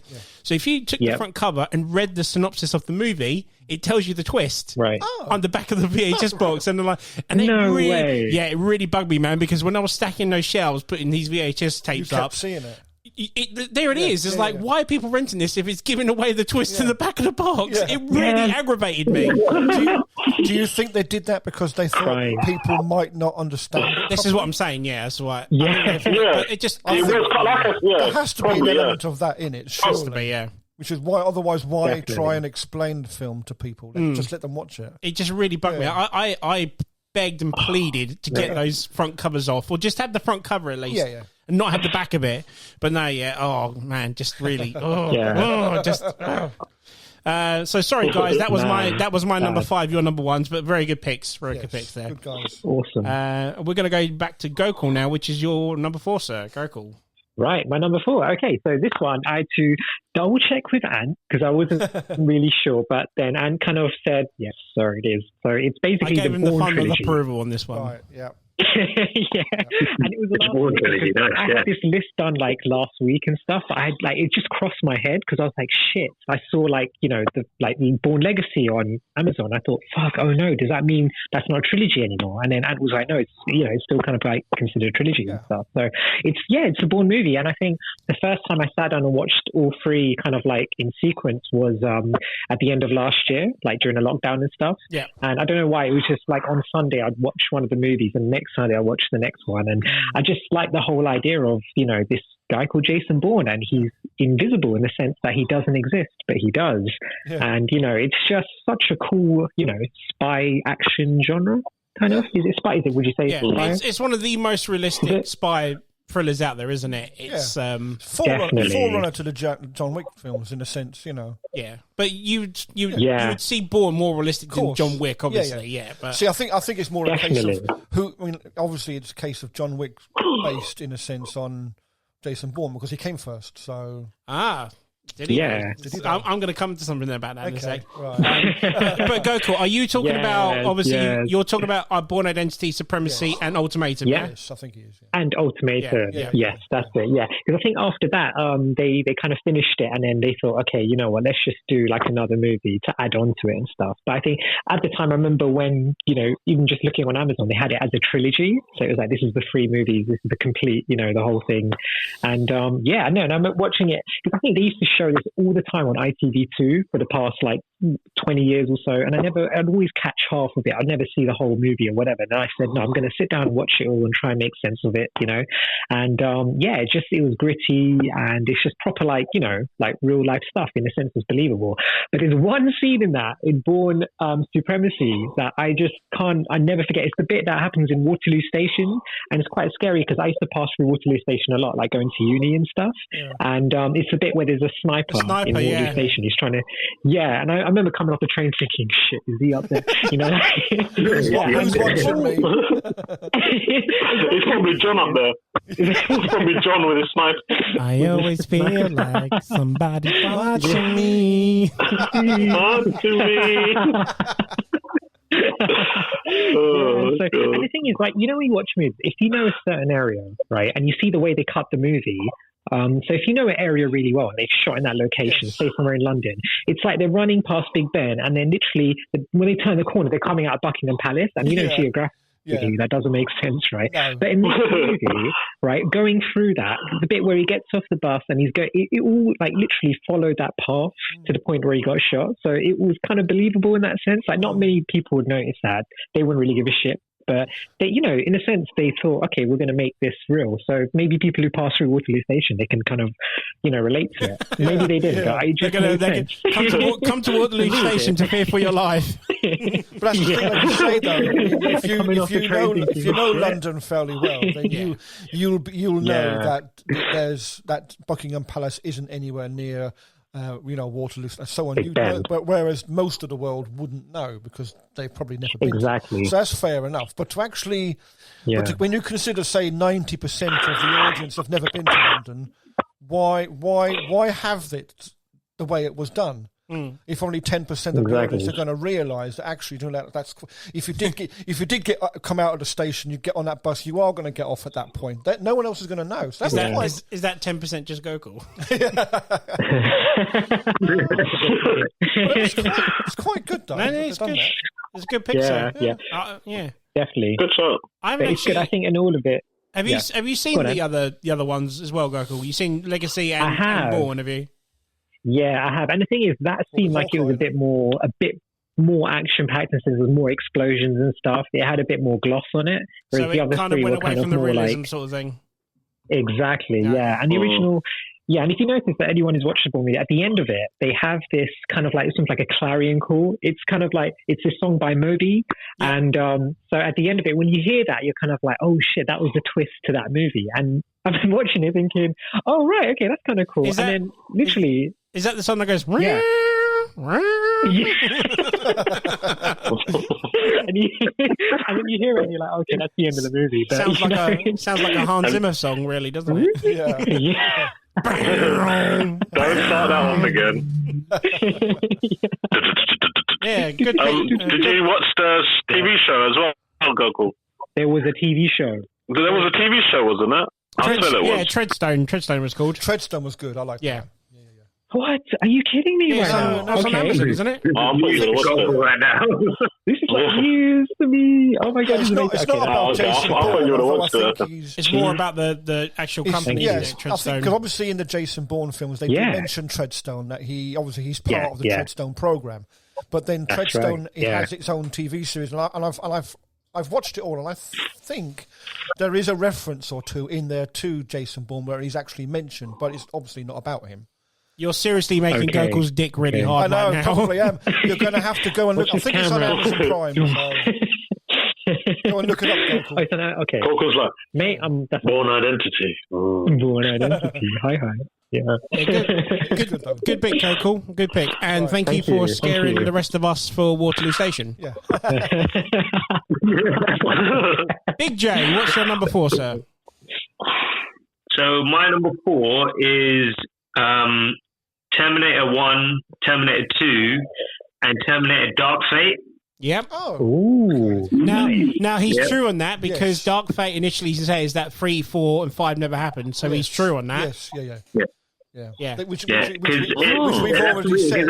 Again, like Gokul, I had to just double check with them, and I was like, can I use this in my list? Because Terminator 1 and 2 are like one of my like most favorite films ever. By far. And like, so and I've been waiting for them to do a good version of a third one if they were going to do a third. I thought, to be honest, it was perfect the way they finished it with the second one, but since they started to do, they were trying to do a third one, and every time they do a third one, they would just completely flop it. Yeah. So I was like, and then I heard James Cameron, he's producing this Dark Fate, and it was a different director. I don't know the name of the guy, but James Cameron was involved, and I was like, okay, cool. And a lot of the original cast were like involved in this, and I was like, okay, so hopefully this film is good. And to be honest, the third one, it's not brilliant, but just because it kind of closes everything up. Wasn't it? Yeah. It rounds the story off. I thought, it's good. Otherwise, if it was James Cameron and James Cameron, directed the third one and, he did it, this would be a lot higher up on my list. Yeah. But because obviously, 1 and 2 are just amazing, and then the third one was good, but obviously that I think that's why it's like number 4 on my list. Yeah. But good choice. Yeah, nice. Yeah. Probably something that you guys probably might not consider as a trilogy. No. I mean, no, because technically, if Dark Fate hadn't come out, that wouldn't be the trilogy. It would be 1, 2, and 3. Yes. Because Dark Fate initiates that, 3, 4, 5 never happened. Yeah. Technically, in theory, that is the new trilogy. Yeah. If you think about it. But goes back to what I said earlier. It was on my list. The right producer. But we're going down the pecking order. The thing is, Big J, I know a lot of you aren't going to agree with me on this, especially people listening. I like T3. I think it's a pretty solid film. I mean, it is a nice little cash grab, but you cannot deny some of the action in that is fucking brilliant. And I love the twist. I love the twist at the end, how he thinks he's gone to Crystal Peak to kill Skynet, whereas they've actually sent him to, this big headquarters, and that's how he becomes John Connor. I thought that was a nice little touch to it. But yeah, I mean, it's like Big J says, though, it's not a perfect film, but I'm a sucker for Terminator films. I actually like all of them. Yeah. But now that Dark Fate's come into it, and it's changed the timeline now, hasn't it? So it's a bit of a, that's technically the new trilogy now, isn't it? So true. Dark Fate's a good film. The woman that plays in what's her name? Caroline? Sarah. The lead actor? No, not Sarah. No, the actual woman that was playing the new Terminator, the T3. T3. What's that? Oh, yeah, she's a Swedish actress. Yeah, she does a good job in that. Yeah, she's quite good in that. Kristen something her name is. Yeah. I used to fancy the pants off her when a film came out. Yeah. And that was when I saw that was in 2003 when the Matrix films came out as well. Yeah. Oh, nice. There's some good films. When I saw the trailer for that film, Dark Fate, I thought the female Terminator, the female the lead, I thought she was the woman from The Big Bang Theory. Oh, right. Oh yeah, Penny. Yeah. It looks like Kelly or whatever her name was. Yeah. Oh, okay. I thought, she's gotten into action movies now. Dark Fate is a good film. If you can get past the whole strong, confident Mexican John Connor woman, then it's actually not a bad film. Again, some of the action in it is fucking awesome. But then again, this is coming from a guy that likes Genesis, and not many people do either. So don't take my word for it when it comes to Terminator. So But no, that's a good pick. It's a good and different pick. I like how you've done that, Big J. Good pick, mate. Nice pick. Big G. Thank you. Brilliant. Big G, what's your number 4, sir? My number 4 is the Alien trilogy. Aliens, and Alien 3. That's my number 3, so I'll go with you on that one. Okay, honourable mention. So, again, I think the first 2 link really well. Yeah. And the third one, it still does link, but it's my least favorite out of them. Yeah. Okay. I think we had previous discussion on it, so I won't dwell too much on it. But I think Alien I think for me, it's the granddaddy of Alien and sci-fi franchises. I think it deserves to be in my top 5 as number 4. Is it number 4? Yeah, number 4. Number 4. Nice. Is that it? Is that it? That's all you're going to talk about that? Everyone knows I love Aliens. I think we've talked about it so many times. I just kept it short and sweet. All right, okay. I mean, it's Alien, Aliens, and Alien 3. I mean, as much as 4 is in that equation, to make it saga, I disclude 4 because 4 is a terrible film. But like Big Gal says, 1 and 2 are classics. Yes. Not many people like 3. I like 3, especially the director's cut. I think the director's cut is one of the best director's cuts out there, apart from one director's cut I watched today, which is really good. Yeah. But no, Alien 3 is a damn good director's cut. Yeah. And considering, I don't know if you guys have ever seen it, but there is a making of documentary of the hell production that Alien 3 went through. It was, when it first was announced, it was going to be a completely different film, and where it got through budget cuts and different producers getting in interfere and whatnot. I mean, I can understand why it came out so bad, but I still think it, I still think it's made very well considering what, the director was going through at the time. And I think it's very underrated because it's not as intense or high as in action as the other two movies, or scare factor isn't as good as the other as the first one. But I still think it's a solid part to the trilogy. Yeah. Ends a very well-known character, and obviously they bring her back in the fourth one. Yeah. But like going back to what Big J was saying, what makes the trilogy? It has the beginning, it has the middle, and it definitely has the end. And there's an end. Yeah. And it is one of the best franchises out there. I mean, me and Big G being big fans of that series. Yeah, massive. It has to be in the top 5 regardless. That's why it's my number 3, his number 4. Yeah. Coming out the goddamn walls! Come out the goddamn walls! Get him! John, what's your number 4, sir? My number 4 is bound to be on everyone else's list. So my number 4 is the Back to the Future trilogy. It's my number 4, so I'll join you. Hey. Back to the Future trilogy. It was on my list.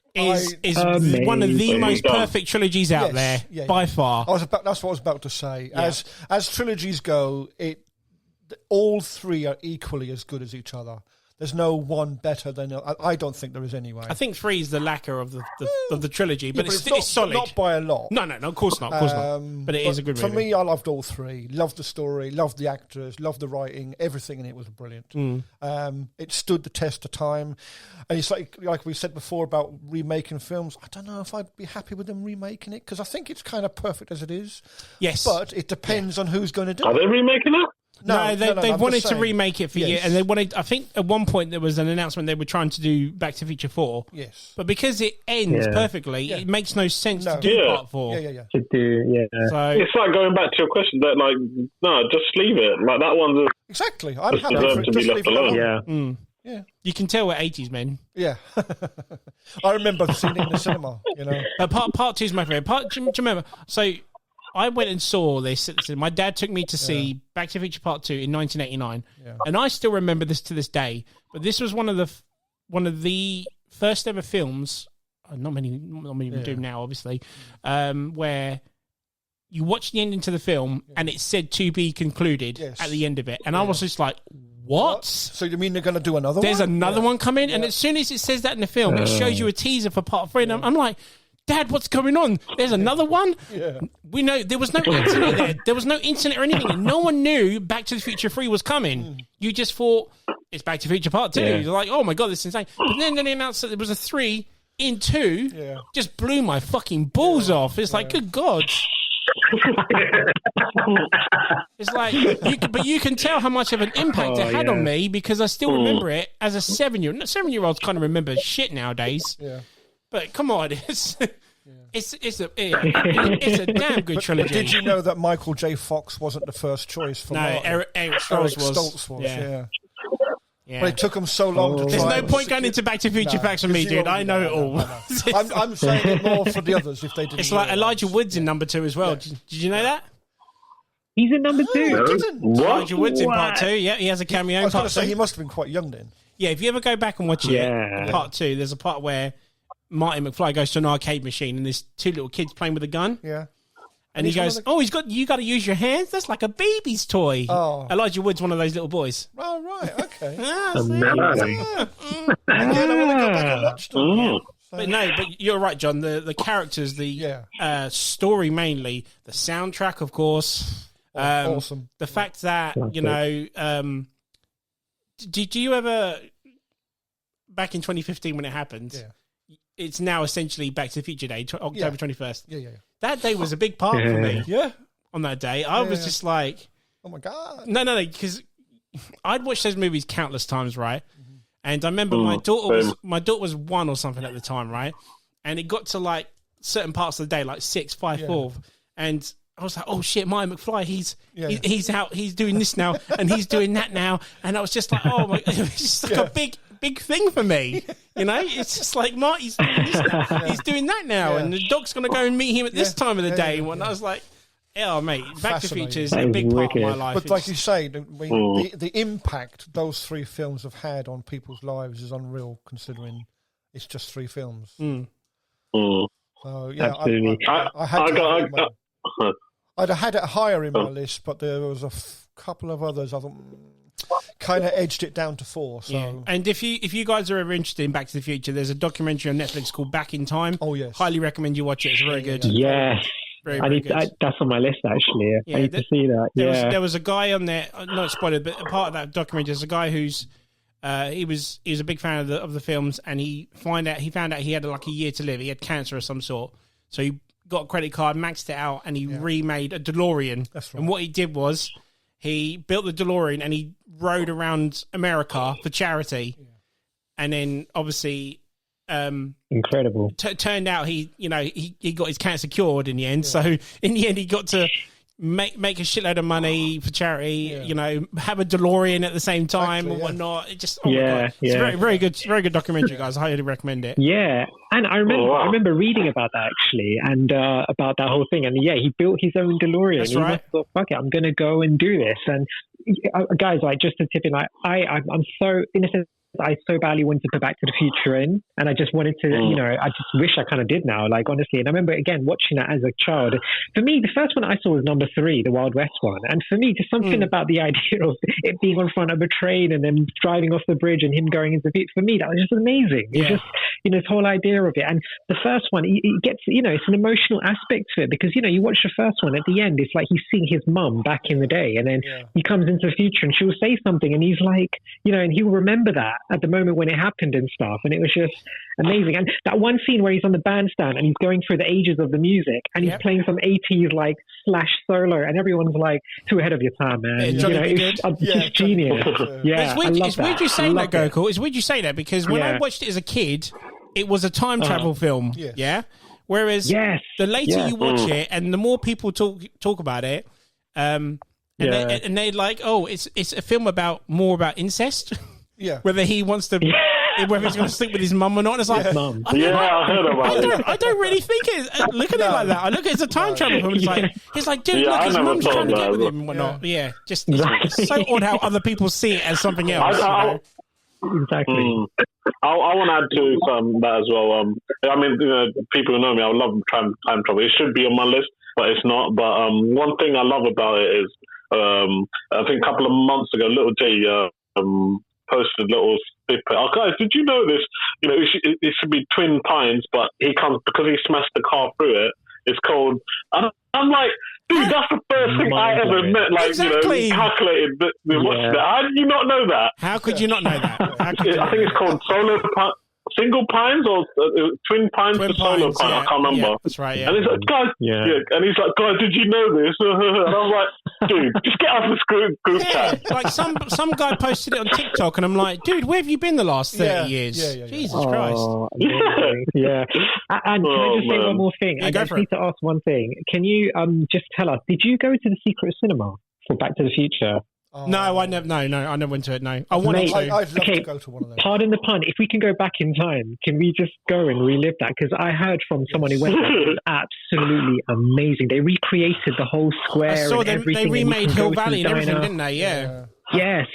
Oh man, I've been to the real one. Again. Was it Florida or whatever? Yeah, because I think that was like their second one they ever did. Secret Cinema. So.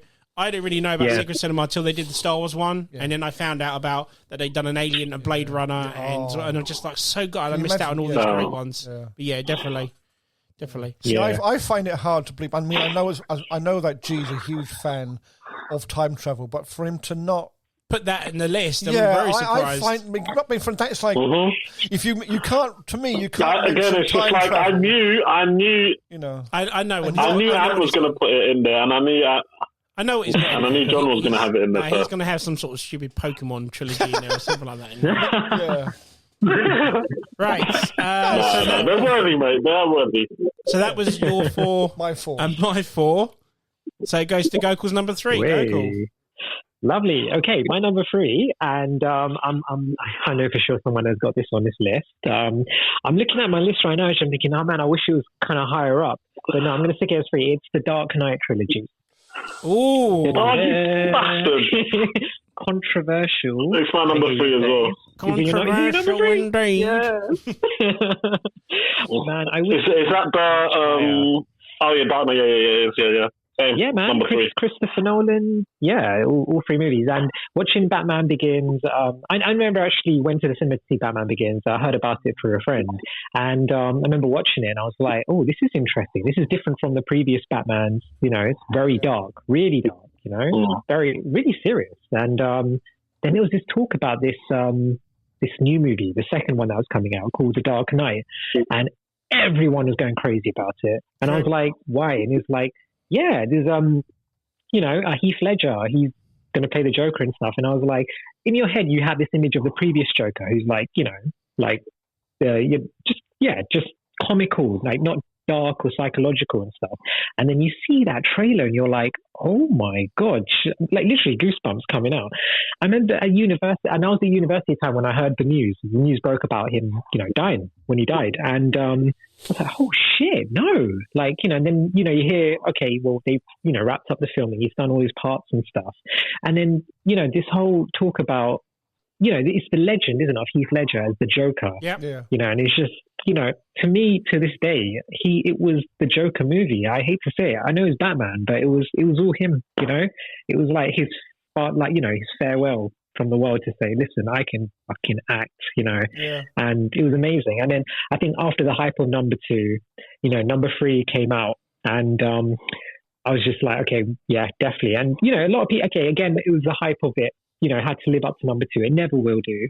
But still, with Bane, amazing villain, by the way, loved it. Bane, yes, that's my name.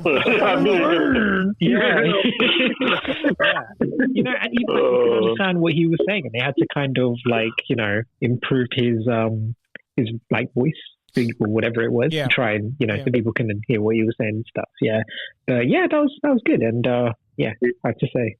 It was a good trilogy, and he was Christopher Nolan. I'm a huge fan. So, yeah. Do you know what? I'm very you going back to that trilogy. I'm very surprised how they weren't done consecutively, because basically he made like The Dark Knight, then he made Inception, and then he made Interstellar. No. Then it was in. What did he do before that? So he did. Inception, Prestige was after, and that he never just did the trilogy flat out. He obviously had a break from it and went to it. But that's right. Going to that question I said about, is there one particular you don't like out of the trilogy? Batman Begins would definitely be the one out of that 3. I've never really rated that film. The weakest. But Big G, did you say this was in your top 5? Yeah, this is my number 3. All right, so you go as well then, mate. Sorry, I'm taking your spot. Yeah, no, that's fine. I think, again, like the first one is the weakest, but I think it kind of needed to set the tone. I know, like, even I didn't watch it in the cinema. I remember my mate at the time had the DVD copy, and he asked me to. I said, I'm not going to watch that pile of crap. But obviously, after later years, when the Joker came out, the Joker one came out, I watched it, and I was like, you know what? It needed that. I know it's like the weakest thing, but it needed to set the tone for the other ones. Because obviously you have the concept of Batman of the previous one, so this one kind of just set the tone of, okay, he's gone for like a realism, more like a toned down version of the actual Batman and stuff, and I think it set the tone. And obviously Batman the Dark Knight came out, and oh my god, that was just blew my mind off. And then again, it's got the soundtrack. Sorry, Big J. Go on, Big J. No, I was just going to say, I know you guys think Batman Begins is the weak link of the 3 movies, but I got to disagree. I quite like Batman Begins, and like I've mentioned before, I think it kind of shows how he becomes Batman, and it's like that never gets kind of talked about. And I still remember when after doing, I think it was the Batman Begins, I was watching this random clip of Christian Bale. He was like on this award show kind of thing, and he turned around and went, he's got to thank Christopher Nolan for giving The Dark Knight his dignity back, because of the previous Batman movies before that with George Clooney and stuff like that. Batman was supposed to be this menacing kind of like dark kind of character. He's just, who just beats his opponents into a bloody pulp kind of thing. And then you've got, the other Batman movies where, they with the George Clooney ones, they show like, I don't know, like a close-up shot of his like suit with his like nipple and stuff like that. And I was like thinking, what the hell are they doing with this movie? And then the the Batman Begins movie comes out, and it goes into sort of this kind of like, his combat training, how he develops his suit, and who helps him develop his suit. Because Batman, he's an intelligent guy, but he's not. He's had the help of his friend Fox to kind of help him develop his suit, help him develop his Batmobile and stuff like that. And that's the kind of aspect of that film that I really liked. Yeah. And I know some people will say, "Oh, yeah, it's boring," this and the other, but I don't know, man. I quite like Batman Begins. Again, going back to what you said, Jay, there's a bit in the beginning where he meets Commissioner at the time, I think he's Commissioner Gordon, and he obviously, as a little kid, he puts his hand on him, and at the end they quote that again in the third film, and I thought that's such a cool, and that's where he realised, shit, I've known Batman all this time, so it's actually Bruce Wayne, and I thought that's quite cool, that sort of thing is, again, like, it is the weakest, if you ask me, the first one is the weakest, but like I said again, it needed that sort of tone, and again, one of my favourite bits, I don't know if it was in the trailer or in number 2 where Joker he has that guy tied up and then he goes, look at me. I thought, that was just like, whoa, man, that was just terrifying for me. I was like, shit, man, this guy's actually mental, man. Well, the bit where it actually scared me. I was like, shit. He's falling to his death and he's laughing. And Batman catches him. It's like, that's what when after he's captured, little things like that. And it's like the psychology behind it, isn't it? That's what makes you scared. Because before, that is like seeing something on screen or like a jump moment that gets you scared. But this one, that scare engraves inside of you. It's like, holy shit, this is mental, and like But that's the thing. He knows Batman. Like, I think we know the history between Batman and Joker, but just the fact that he just knows he's not going to kill him. And he understands him so well, like, even when he beats him up, you have nothing on me. Like, you tried me someone else, you have nothing on me. You're not one of those guys. You're like me, sort of thing. And I was like, and I love the bit where he's coming. Go on. There you go. When the big truck flips over and he comes out of the car and the motorbike's coming to him and he's like, I love that scene, man. And then he's like, hit me. I was like, oh man, he's not going to do it. It's just so sick. And then the other guy gets up to take his mask off, and then he gets electrocuted. He's like, I love that scene. That's one of my favorite scenes. But as a trilogy, I think the Bane one is equally good as well. I think he did. What's his name? What's the actor? Somebody, right? He does a brilliant job in that as well. And you were saying about the consistency, like, of the trilogies, right? Like, even though there was movies in between that Nolan did, he kept it consistent. And in just the darkness, even just the camera filter, he used like a cool dark blue on pretty much the whole set of it. So when you watch it, you have that kind of feel. It's consistent. It's got that Nolan-ness in it. It's dark. It's not like flowery. Hey, this is like that super glossed superhero. It is, that kind of undertone to it. And it paces perfectly, like all the way through. Even though the story, arguably weakest in the first one. But I agree with Big J. Like, I like the whole origin thing. I like that. Like, you're right. But when you watch it later, you want to know, how does it all, how does he become, the Batman and stuff? So it kind of fills in all those gaps. So that's why I like. It's one of those movies where I'd definitely, yeah. I mean, if you were to watch the movie all three in a go, which you can do now, it would be nice to sit there for 9 hours. And it's that again, it flows nicely as well. You can literally sit down and watch it, all 3 films, and it flows. Yeah, but it's like, one of the funny bits is, when ending of Batman 3, where he just like riding off into sunlight with the bomb. They made this funny video with him, like, I can't remember the song in the background, the meme, but it was so funny. I don't know if you know the song, like Batman just flying off, and he's just like looking into the sunlight, and there's a music, sunlight or something. I can't remember the scene.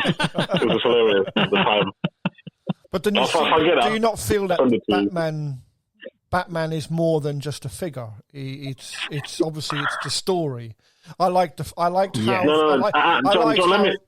how they explained how he became Batman. But then obviously there's more to Batman than just Batman. You got all the villains.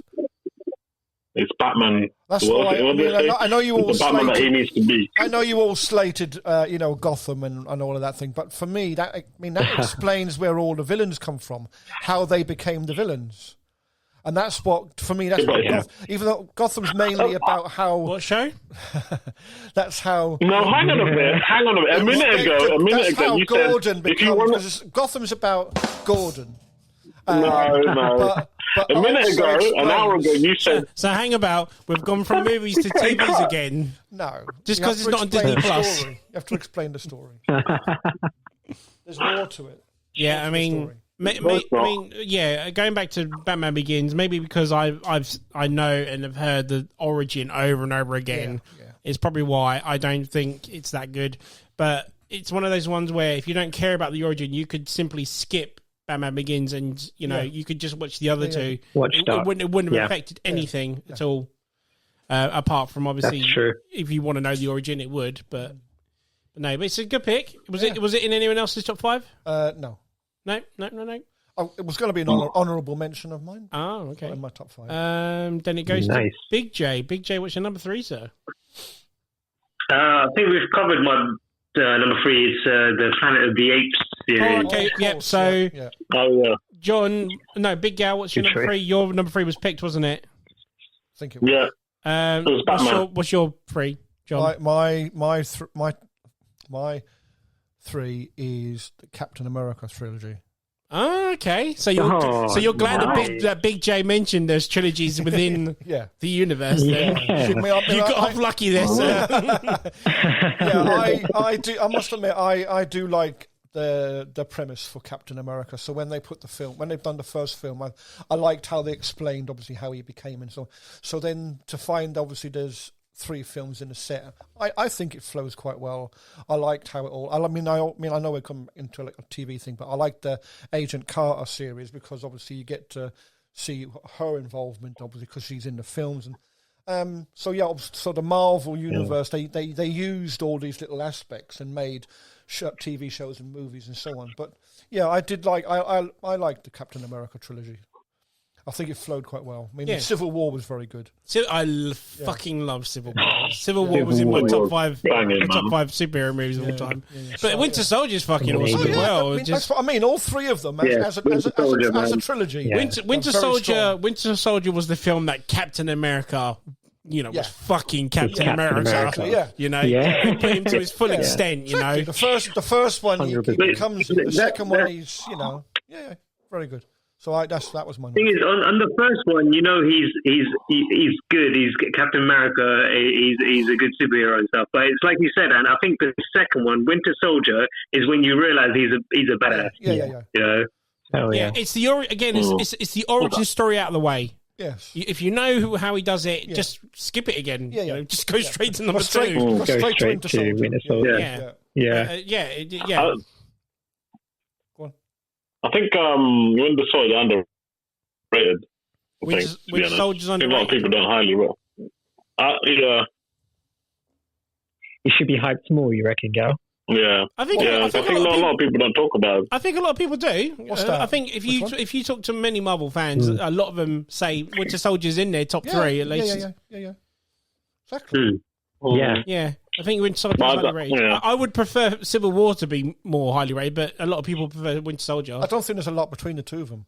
Obviously, the first first Avenger, the first one is the weaker of the 3 films. But then it sets the pace. Yeah. So, like you say, if you're a Captain America fan, then you already know the origin of Captain America. So you could easily skip the first film and go straight to Winter Soldier, like you say. So Winter Soldier and Civil War. Yeah. Awesome films. Yeah, because it's weird because Winter Soldier is a Captain America film, whereas you've got Civil War, which is technically part 3 of the trilogy, but is it necessarily a Captain America movie? Because you have all the That's other what I guys. want to know. Yeah. You've got Team Cap versus Team exactly. Stark. Yeah. Not only At the airport. Not It's only almost like an Avengers movie. Exactly. Yes, it yes. is, and not exactly. Not. Yeah. I mean, and you've got the introduction of Black Panther in Civil War, as well as the introduction to Spider-Man. Yes, exactly. Yeah. So. Yeah. It's very Best cameo ever. odd. It's very odd how Civil War is counted as a Captain America movie. Yeah. Very odd. It is an odd pick, but it is like good shout though. It is a trilogy for some strange reason, but Definitely good pick, sir. My number 3's been picked, so it goes straight to Goku. Goku, what's your number 2, sir? Number 2. Oh, number 2. Okay, so this is a movie. I wish Narish was here. If I say that, you probably already know what Fast it is. and Furious. No. Godfather. Oh, I wish it was, but that's like how many? 10 movies now, isn't it? God. It's the Godfather trilogy. And we mentioned this. Yeah, I would say definitely. Is that on anyone else's top 3? Sorry, before top 5. No. No. Well, I'll let Little Jay know that his top movie made it on the list. So. That's really it fucking made it. He made it. He made it, man. Oh, it's good. Yeah, I think it's one of those movies. I never watched for a long time because I heard it was just talk. It hardly was an action. It was one of those movies, and I left it till later on in, in my early 20s, and I just sat down and watched it. And number one, incredible. And it's one of those things where most people say, how you have the curse of the second movie not being as good as the first one, but this one, number 2, did justice, and a lot of people say the second one was better than the first one and Sacrilege. yeah, exactly. And I totally agree because I love the first one. To me, the first one was just incredible. Is the best. Everyone rates number 2, but I love the first one, man. Yes. Yeah, I agree with you, Anne. I agree with you. And then, okay, we're going to talk about number 3, guys, okay? Because I know, again, it's okay. There was an advert for Match.com, and in that, they even mentioned in that advert that number 3 is the worst of the Godfathers, and everyone says that. And I don't know, for me, it's like, if you want to know more about the story, okay, it's different, and it didn't really do justice. I thought, okay, they're going to give it another go. And of December that just passed, they released the death of Michael Corleone, which was... I was actually going to ask you. Did you see that? No, have you seen? Yeah, you've seen it though, haven't you? The recut. I have. Yes, mate. Do you remember? Because I think I put it on my Instagram. I was so excited about this. That's how I knew you watched down. Yeah, and Anne was like, "What do you think? How was it and stuff?" And I was like, "Oh man, you know something? I'm looking forward to watching this." And to be honest, it's pretty much 98% of the movie is the same. There's a few scenes really? That which are kind of different. Yeah, have you seen it? No, I haven't seen it. Have you seen it yourself? No. Yeah, it really is. I mean, it was a bit disappointing, but at the same time for me, because at that point I haven't seen the third movie in 7 years. So to watch it again and kind of be like, oh, there's one thing that I noticed that I really liked in that movie, seeing just generation thing for the first Godfather and then the second. So it's like a trilogy that takes place over the space of 40 years or something, if I'm right, from the 50s all the way. Yeah. I think even earlier than that, all the way through. And you're seeing just the whole family go through, it's just watching the family go through, life. But, in the backdrop of them being gangsters and stuff like that. And there's so many things that you can relate to. But for number 3, I think there's one scene I really liked in number 3.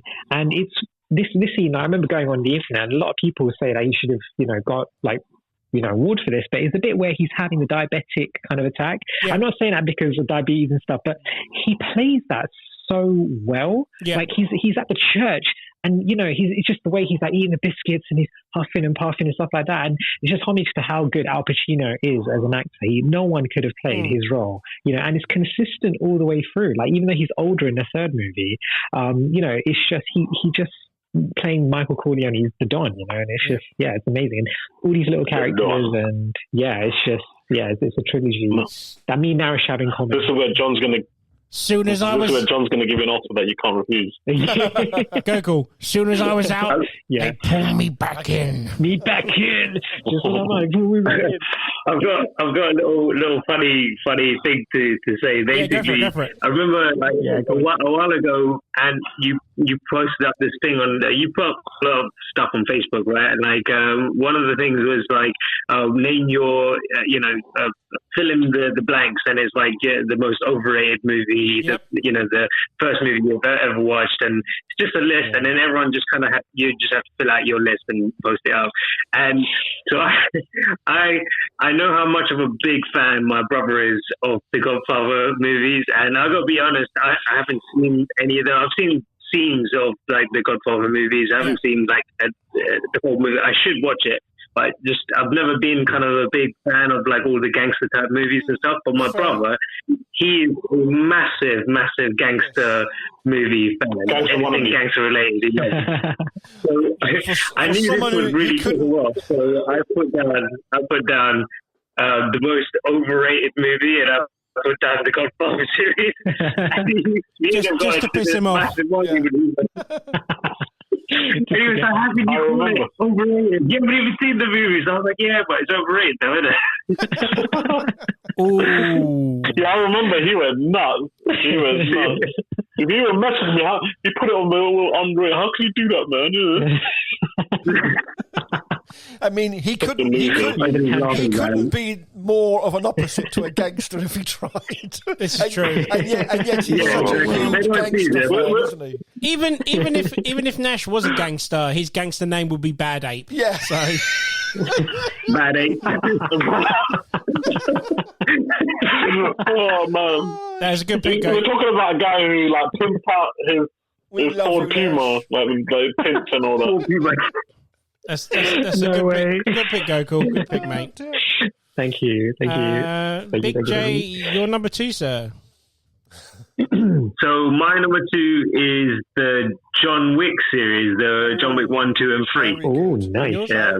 No, good choice. Nice. Not in my 5. Yeah. Is that in anyone's top 3? No. I just asked John. I thought it was going to be in his, but it's not. No, again, it was going to be an honourable mention. Okay. So. Yeah, very good. So, yeah, good. I like I said, we've talked about this before earlier on, and I love how the John Wick movies, you can it's literally it's one film. You can kind of watch it as one movie, one whole movie if you wanted to, kind of thing, because it's from the point of where the action starts, it's just non-stop till the end of number 3. And the only thing that changes is Keanu Reeves slightly ages throughout all the movies, and that's it. Yeah. But everything else, it just carries on. It's it doesn't miss a beat, basically. And I love that about those films. And the action in the movies is just, I think it's just on the next level. The fight, and the thing is, what I like about these films is because, I've told Andy this before. My dad is quite a big action movie kind of fan, and he loves just kind of these kind of violent action movies and stuff like that. So every time the John Wick movies come out, me, my brother Nash, and my dad will just go to the cinema. We'll go and watch it, and he doesn't go to the cinema for any other movies. And then we just take him to the cinema, and we're all 3 of us will just chill out, watch the movie, and then come back, and he would love it. And the thing is, he doesn't have to understand the story as much, because the story is kind of set from the first one, and then it just carries on from the second to the third. So it's like a nice easy watch. So that's why it's on my second place for my top 5. Nice. Yeah, good choice. And the effort. That sounds like a cool guy, man. No. One sec. The effort Keanu Reeves went through for the realism, for the character, obviously where he trains with all the guns, is phenomenal. Yeah. I mean, I think I've shared videos with you guys before of him doing it, and he's literally he can hit all those targets in seconds, and it's through constant training, which then leads the realism to the films. You see, I mean, some films you see, how many takes did they have to do to get that right? Whereas you see Keanu Reeves is literally, I would imagine it's not very many takes, because he's so good, so proficient with the weapons in the first place, which probably adds that extra element of realism to the films, which then again makes them more believable. So Exactly. Sorry, Big G, you were saying? yeah. No, I was just saying, like, Big J's dad's like a typical Asian dad. Because if you ask my dad or any other Asian dad, what film you want to watch? You got anything action, like anything explosion thing. Yeah, That's what they want. They're just acting That's like, what they okay, do. fine. Yeah, they love it. It's pretty good. And But I there is going to be a. Well, Oh no, sorry, go on, man. no, I was just going to Yeah, say, no, I was like, going to say there is going to be a fourth John Wick, isn't it? Yeah. Yeah, it was meant to come out Number at the same 4. time as Yeah, Magic's 4, about but her. it's delayed, yeah. Oh, yeah, Yeah. that's right. So technically, it's still a trilogy for the time being. So Yeah, it is, yeah. Exactly. Yeah. It's a trilogy for now. I want to throw a question to John. John, is that quad loading real then? Yes. Oh, okay. Yeah. So, Big Gal, what's your number 2, sir? My number 2. I don't know. I think you might have it number 2 or number 1. I think it's The Hobbit. Oh, wow. No, it's not. Oh, no one has it. Okay, I was a bit nervous. I nearly did. I think I had to put it was either Lord of the Rings or Hobbit. Yeah. Going to be up there. I think I think I enjoyed Lord of Hobbit. the Rings is on my list too. Yeah, but it Okay, doesn't count. my That doesn't count, though, so yeah. don't worry about that. Yeah. That doesn't count. Okay. Yeah. So I chose Hobbit because I think Because you knew Lord of the Rings, everyone would else have. I don't know. No. They're both like they're one of my top films, but I think The Hobbit is more to my heart. I think I just feel like the journey he has is not better than the Lord of the Rings journey, but I think the Hobbit one is more fun and more. I don't know, mate. I might have to disagree with you with that one. What's Go on your now. mouth? It's my pick, guys. It's my pick. I enjoyed it. I enjoyed it a lot more because I think when Lord of the Rings came out, again, it was like when I was a lot younger, and I do appreciate it now. I didn't appreciate it at the time. Whereas Hobbit, I think when it came out, it was at the right time, and I thought, you know what, this is actually a brilliant film. So, I mean, if I want to go into, I think everyone knows what Hobbit is, isn't it? It's just a prequel to Lord of the Rings, and how it come about, gets hold of the ring and whatnot and stuff. You saying it's a prequel? It's not theory a prequel. It was out before the Lord of the Rings. Lord of the Rings is the sequel. Yeah. If you follow it in a chronological okay. As a movie, it's a prequel, but intentionally, it's not. It was before Lord of the Rings. It's set 6 years before, isn't it? Yeah. You can tell he's never read them. No. No, exactly. I never have, and I think that shows how much I enjoyed the film. Yeah, of course. Because it just has a brilliant cast. It just, I don't know, man. It's everything, the CGI, even the action bits when they're in the what's it called? The little when they're coming down the river. It's so good. Yeah, I mean, a lot of people would say I'm an idiot for picking things. It should be Lord of the Rings, but I kind of like Hobbit a lot. The thing is with me, when it comes to books, I grew up with The Hobbit. The Hobbit is my favourite book of all time. Yes. But when it comes to the films, I would have obviously picked the other ones because the films were better. Yeah. But as a book, The Hobbit is. But if you ask me openly, I would say all 3 of them is like all 6 of them. Sorry, but that is one of like it'll be in my top 3 or top 5 movies of all time. Yeah. But because of this, I had to pick, so I went with Hobbit. Yeah, I've already had this discussion with which one of the 3 in the Hobbit trilogy is your favourite? I would say the second one. Good choice. That's mine actually as well. The Destination of Smaug. I don't know. The Dragon Suit is amazing. Yeah. And that was pretty sick. The downfall of the main character. Everyone knows the story. I don't want to explain it, but it's just so good. Gandalf's a badass. That's what I'm going to say. Do you know what? When the second one came out, I think the cliffhanger was like one of the biggest out in that trilogy. Yes. Like when obviously he goes and he's about to destroy Lake Town, and he's like, "I am fire, I am death," and then it cuts, and then everyone in the cinema was like, "No, Yeah. we've got to wait another year." Oh mate. Yes. Because I'm a huge fan. I bought your 3D versions of you as well. The statues, 3D, the statues as well. Yeah. Yeah. You The statues. Yeah. Still got have it. them? Yeah, I still got them. Oh, nice. Might have to buy them back. No, I might watch it again now. Yeah. Yeah, man. Good choice. Relive the Hobbit. Good choice. Yes. John, your number 2, sir. Cool. Right, my number 2. Obviously, before we started this, I said to you I had to change. Oh yeah. Because my number 2 was going to be the Die Hard trilogy, but there isn't actually. There's more than 3 films in the set, so but you can still count the first 3 if you want. Yeah, but then I had another set that was actually 3 that I like kind of equally, so I've changed. So my number 2 now is Blade trilogy. Really? Oh, wow. I like them. God, number 3's terrible, Well, dude. it is the weaker of them. Yeah. It is the weaker. Oh, my God. I can't you that. Number 3's terrible. But I do like. I like. Blade, I did you like say the Blade? vampires. I like vampires. And Yeah. that, so- Okay. Yeah.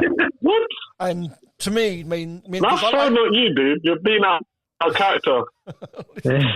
I do like the vampires. I love like the ultraviolet series and stuff like that. So, but obviously it all started with Blade, and obviously then before that, obviously started with Dracula. So I do. I have. That's true. I like my vampires. So I did like the. I'm obviously like I like the Blade trilogy. The third one is. Wait, hold on. You don't have John Wick in there, but you have Blade. Yes. You're like a massive weapon fan. You should be like. When we get to I'm shocked. when we get to number 1, I will explain. Yeah, he'll rectify with the number 1 spot. Yes. Question though, if you was on the board game episode, would Fury of Dracula been in your top 5? It may well have been, yes. Just see if you're a vampire, guys, or just testing. I did like. I mean, I'd like to play more of that game. I think we've only played 1 or 2 games of it. But What's your favourite out of the 3? what character? No, in movie. Has to be, well, I suppose the first one really, because that's what sets the tone. So. Oh man, I don't know. Number 2 is really good. Yeah. Blade 2 is actually a good sequel, damn good sequel. Yeah. It's tough that. Yeah, number 1 is good as well. Yeah. I do like them. And did you know, guys, if you're listening, I usually call Nash a whopping thunder cunt. Yeah. Yeah, that's actually taken from Blade Trinity. Yeah. Is it Chris Christopherson says it or something? No, it's Ryan Reynolds says it. Ryan Reynolds says it. Yeah, Ryan Ryan Reynolds says that sounds like something that he would say. Yeah. Is it No, really? man, I don't accept that. Good choice. No, I think you're right. I think it is Ryan Reynolds. Is the Blade trilogy is your number 2? Yeah. I thought Jay would have that. Let him have it. I'm surprised. I would have left it as Die Hard. Really like I'm a big Die Yeah. Hard fan, but then you got like 4 and 5, and I thought, well, it's not really 3. So then, you're is it? saying you like Blade more than Die Hard? No, You are, because you Well, you no, took it out. No, Who because, are you? because What have you done with John? because it's not 3 films. I was trying to pick trilogies. Yeah, but 3 yes, I know. But films. I put Aliens in there, and I took the 4th one out. So you can change your number 1 if you want to. No, my number 1 has nothing to do with it anyway. Right, so. you can change number 2 if you want. You can put Die Hard in if you want. See, that's what I mean. It's very. Surely that would be. Go on, I'll change it then. I'll leave it as Die Hard then. Okay. Yeah. Right. Why Die Hard? Sir? Forget 4 and 5 then. Yeah. Okay, so forget. Yeah, no. Forget the Blade trilogy. Yeah. Die Hard's in there. Yeah. Die Hard. Okay, so Nice. why is Die Hard number 2, sir? Don't know. I like the character, I like the stories, like the way it all went. It was. I mean, it's got a bit of everything: action, comedy value. Yeah. Amazing. It's a Christmas trilogy. Fucking Die Hard. Yeah, exactly. It's a fucking Christmas films.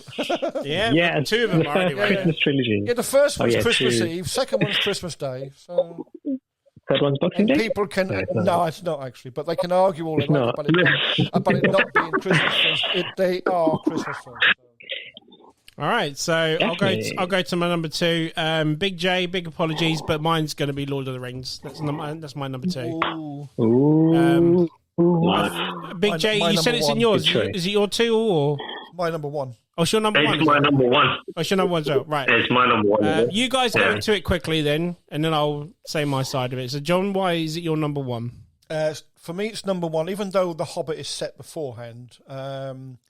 It's the effort that it took to put Lord of the Rings on the film, into a film, because huge books, huge franchise in itself, and it took them decades to actually put it into proper film, because it needed to be done properly, and the means of doing it were only there recently, shall we say. So, like we say, in the last 40 years, they've been trying to do this, but it couldn't be done. Not enough, not in the sense that you could lend justice to it, because it's such an iconic set of books. It's a bit, so if you're going to do it, you've got to do it properly. And that's where Peter Jackson was, he said to himself, right, now's the time I can bring CGI into it. I can get a good bunch of actors together. We can actually do this now. And he did a bloody good job of it. And then, of course, with The Hobbit, obviously, is just another good set of films. But I'm a bit like, I wanted to put the Hobbit trilogy and the Lord of the Rings trilogy, but then they want to take. But then you put Blade in there instead. Yeah, well, but then I didn't want to put two. I didn't want to put 2 trilogies that were much the same. Why? And take up. It's your slots. List. You do what you want. No, that's why I thought I'll take Die Hard out and put Hobbit in. No. Go on, I don't mind. No, I like Die Hard, and I do like the Lord of the Rings. So.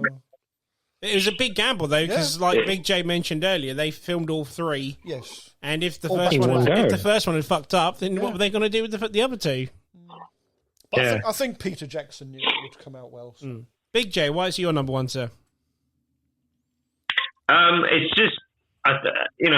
Watching all 3 movies is kind of like, for me, I love these kind of like what do you call it, movies where you can just escape and kind of like go into this completely different world kind of thing. And I think this is probably, I haven't read the books, but watching the movies is kind of like, it's making me want to read those books, because it's like you're able to kind of just escape and go into that kind of world, and like you just go on this adventure with Frodo and Sam, and kind of like you have to get the ring all the way to Mordor, and the things that they go through and the characters that they meet, and everything about the film is just, I just love it. It's just amazing, and it's just one of those movies that when you watch the first one, and then the way they leave it, you want to watch. You're like, when are they going to release the second one so you can go and watch the second one? I think they did it in a way that I think they, and it's just I didn't realize that they literally had shot everything in one go, but it just shows you the genius of Peter Jackson, that he planned all of this way ahead, and he's everything that he's done is like, and it's both movies, The Hobbit and Lord of the Rings, have got so many kind of references with each other as well. It's like I didn't realize until I watched it, and then I think someone else mentioned it to me, and then I rewatched it again, and I saw different bits of the movie that I realized, oh shit, they connect it between both movies, kind of thing. And then it's like, all those kind of aspects of the Lord of the Rings is what I love about that film. And I don't know what else to say, really. It's just an amazing film, really. Jay, can I ask, do you have a favourite? Sorry, do you have like a favourite of the 3? The Return of the King. The last one, The Return of the King. The last one is my favourite. I like the second one, to be honest. Mine's number 2, The Two Towers. Mine's number 2. I love Two Towers. Two Towers is amazing. Underrated. The Battle of Helm's Deep. Battle of Helm's Deep beats the Battle of Minas Tirith by far. It is so much better and is well executed and is much better shot as well. Changed my mind. Yeah. No, I did like the third one, Return of the King. But anyway, Big J, that was good. My number 2. So I've asked you guys to do it first because mine's going to be quite a little bit long. So long story short, I mentioned that the Hobbit was the book that I read during school. A lot of people read Of Mice and Men. Mine was The Hobbit. And then once I read that and fell in love with it, my parents were like, oh, did you ever know that there was a sequel to it? But it's a much bigger book. So obviously they bought it for me, saw it, and it's like a massive book. Not realising it's 3 books in one. Anyway, read it, whatnot, and then in the summer of 1999, they announced that they were going to film or make a movie of it. And good fucking God, this is before Star Wars Episode 1 was coming out, before the Matrix trilogy was coming out, whatnot. This was essentially the first trilogy I was ever hyped up for. I was there for everything of it. Totally. So Lord of the Rings came out in December 2001. In February of 2001, New Line Cinema that made the Lord of the Rings films released a film called Dungeons and Dragons based on the board game. Oh, okay. Yeah, and apparently it was the only film to have the Lord of the Rings teaser trailer on it before the film. So if you wanted to see the teaser trailer, you had to go to the movies and watch that film to do it. Very clever.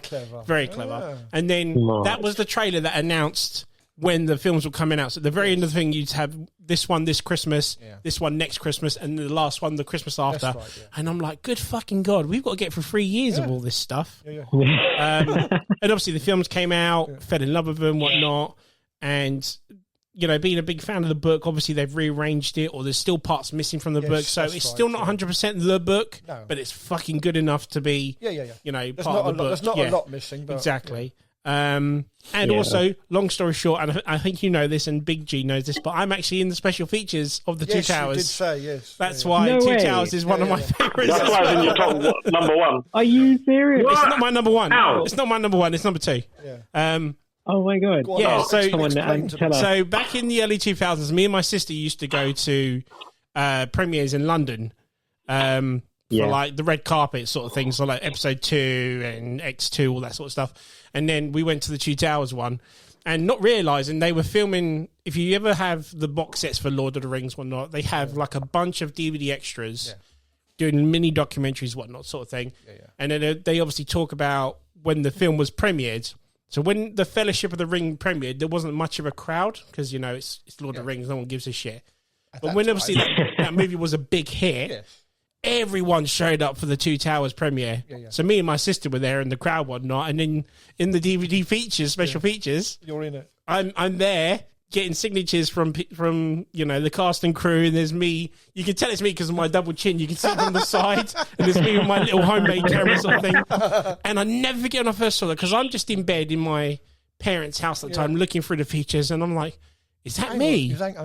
And this is when DVD came in, and you can freeze frame, you can pause, you can zoom in and whatnot. And I'm like, holy fuck, that's me. I'm in a movie special feature. I'm actually there. There's my sister. There's my shitty video camera. Holy crap. I'm in it for a split second or two, but I'm happy to say that I've made it into a movie special feature. And it being Lord of the Rings as well. It's just amazing. Me and my sister, my family loved the books as well, and we just had a blast of those films. It's you know, it's there. How can it not be? It's one of the best trilogies that's been out in a friggin' long time. Ever since obviously the Hobbit trilogy, of course, but or the Avengers trilogy now, which is obviously made a shitload more money as well. But yeah, it has to be. That's my number 2. Again,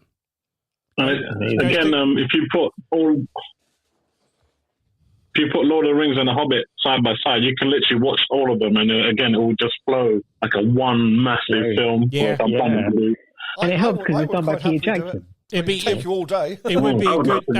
That's a good 18 hours there. You know that, right? Yeah. The whole day.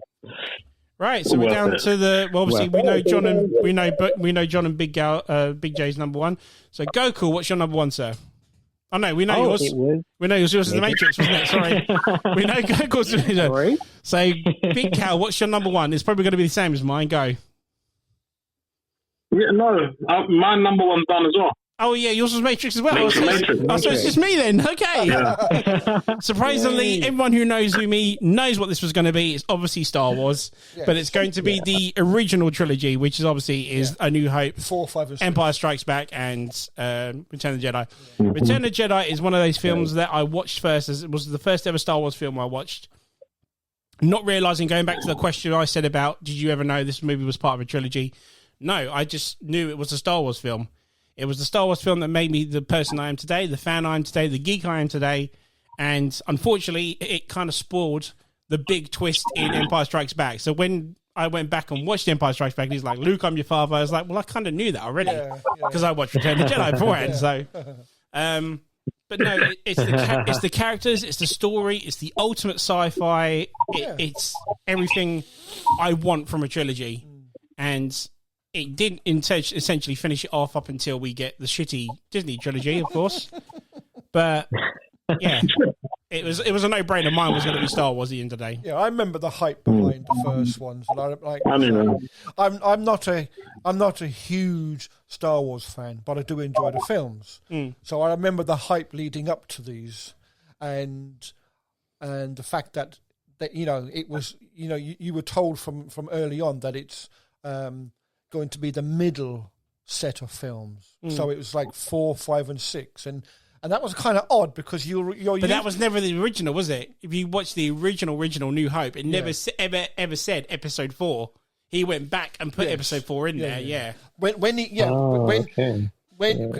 See, in his head, he knew it was going to be 4, 5, and 6, but he didn't say. Like you say, he didn't number them until the second set of 3 were coming out. That's when he done it. But I mean, knowing that it was going to be like the middle of 9 was kind of odd. And you think, because normally you get a film and then they do a second one and a third one, but with this one, he was doing the films like he was making 2 before 1 and so on. So it was a bit odd, really, but. I enjoy the Star Wars series of films. I'm not a huge Star Wars fan. I don't quite. I'll admit I don't quite understand all of the lore behind it all. And like you guys are mad over the Mandalorian.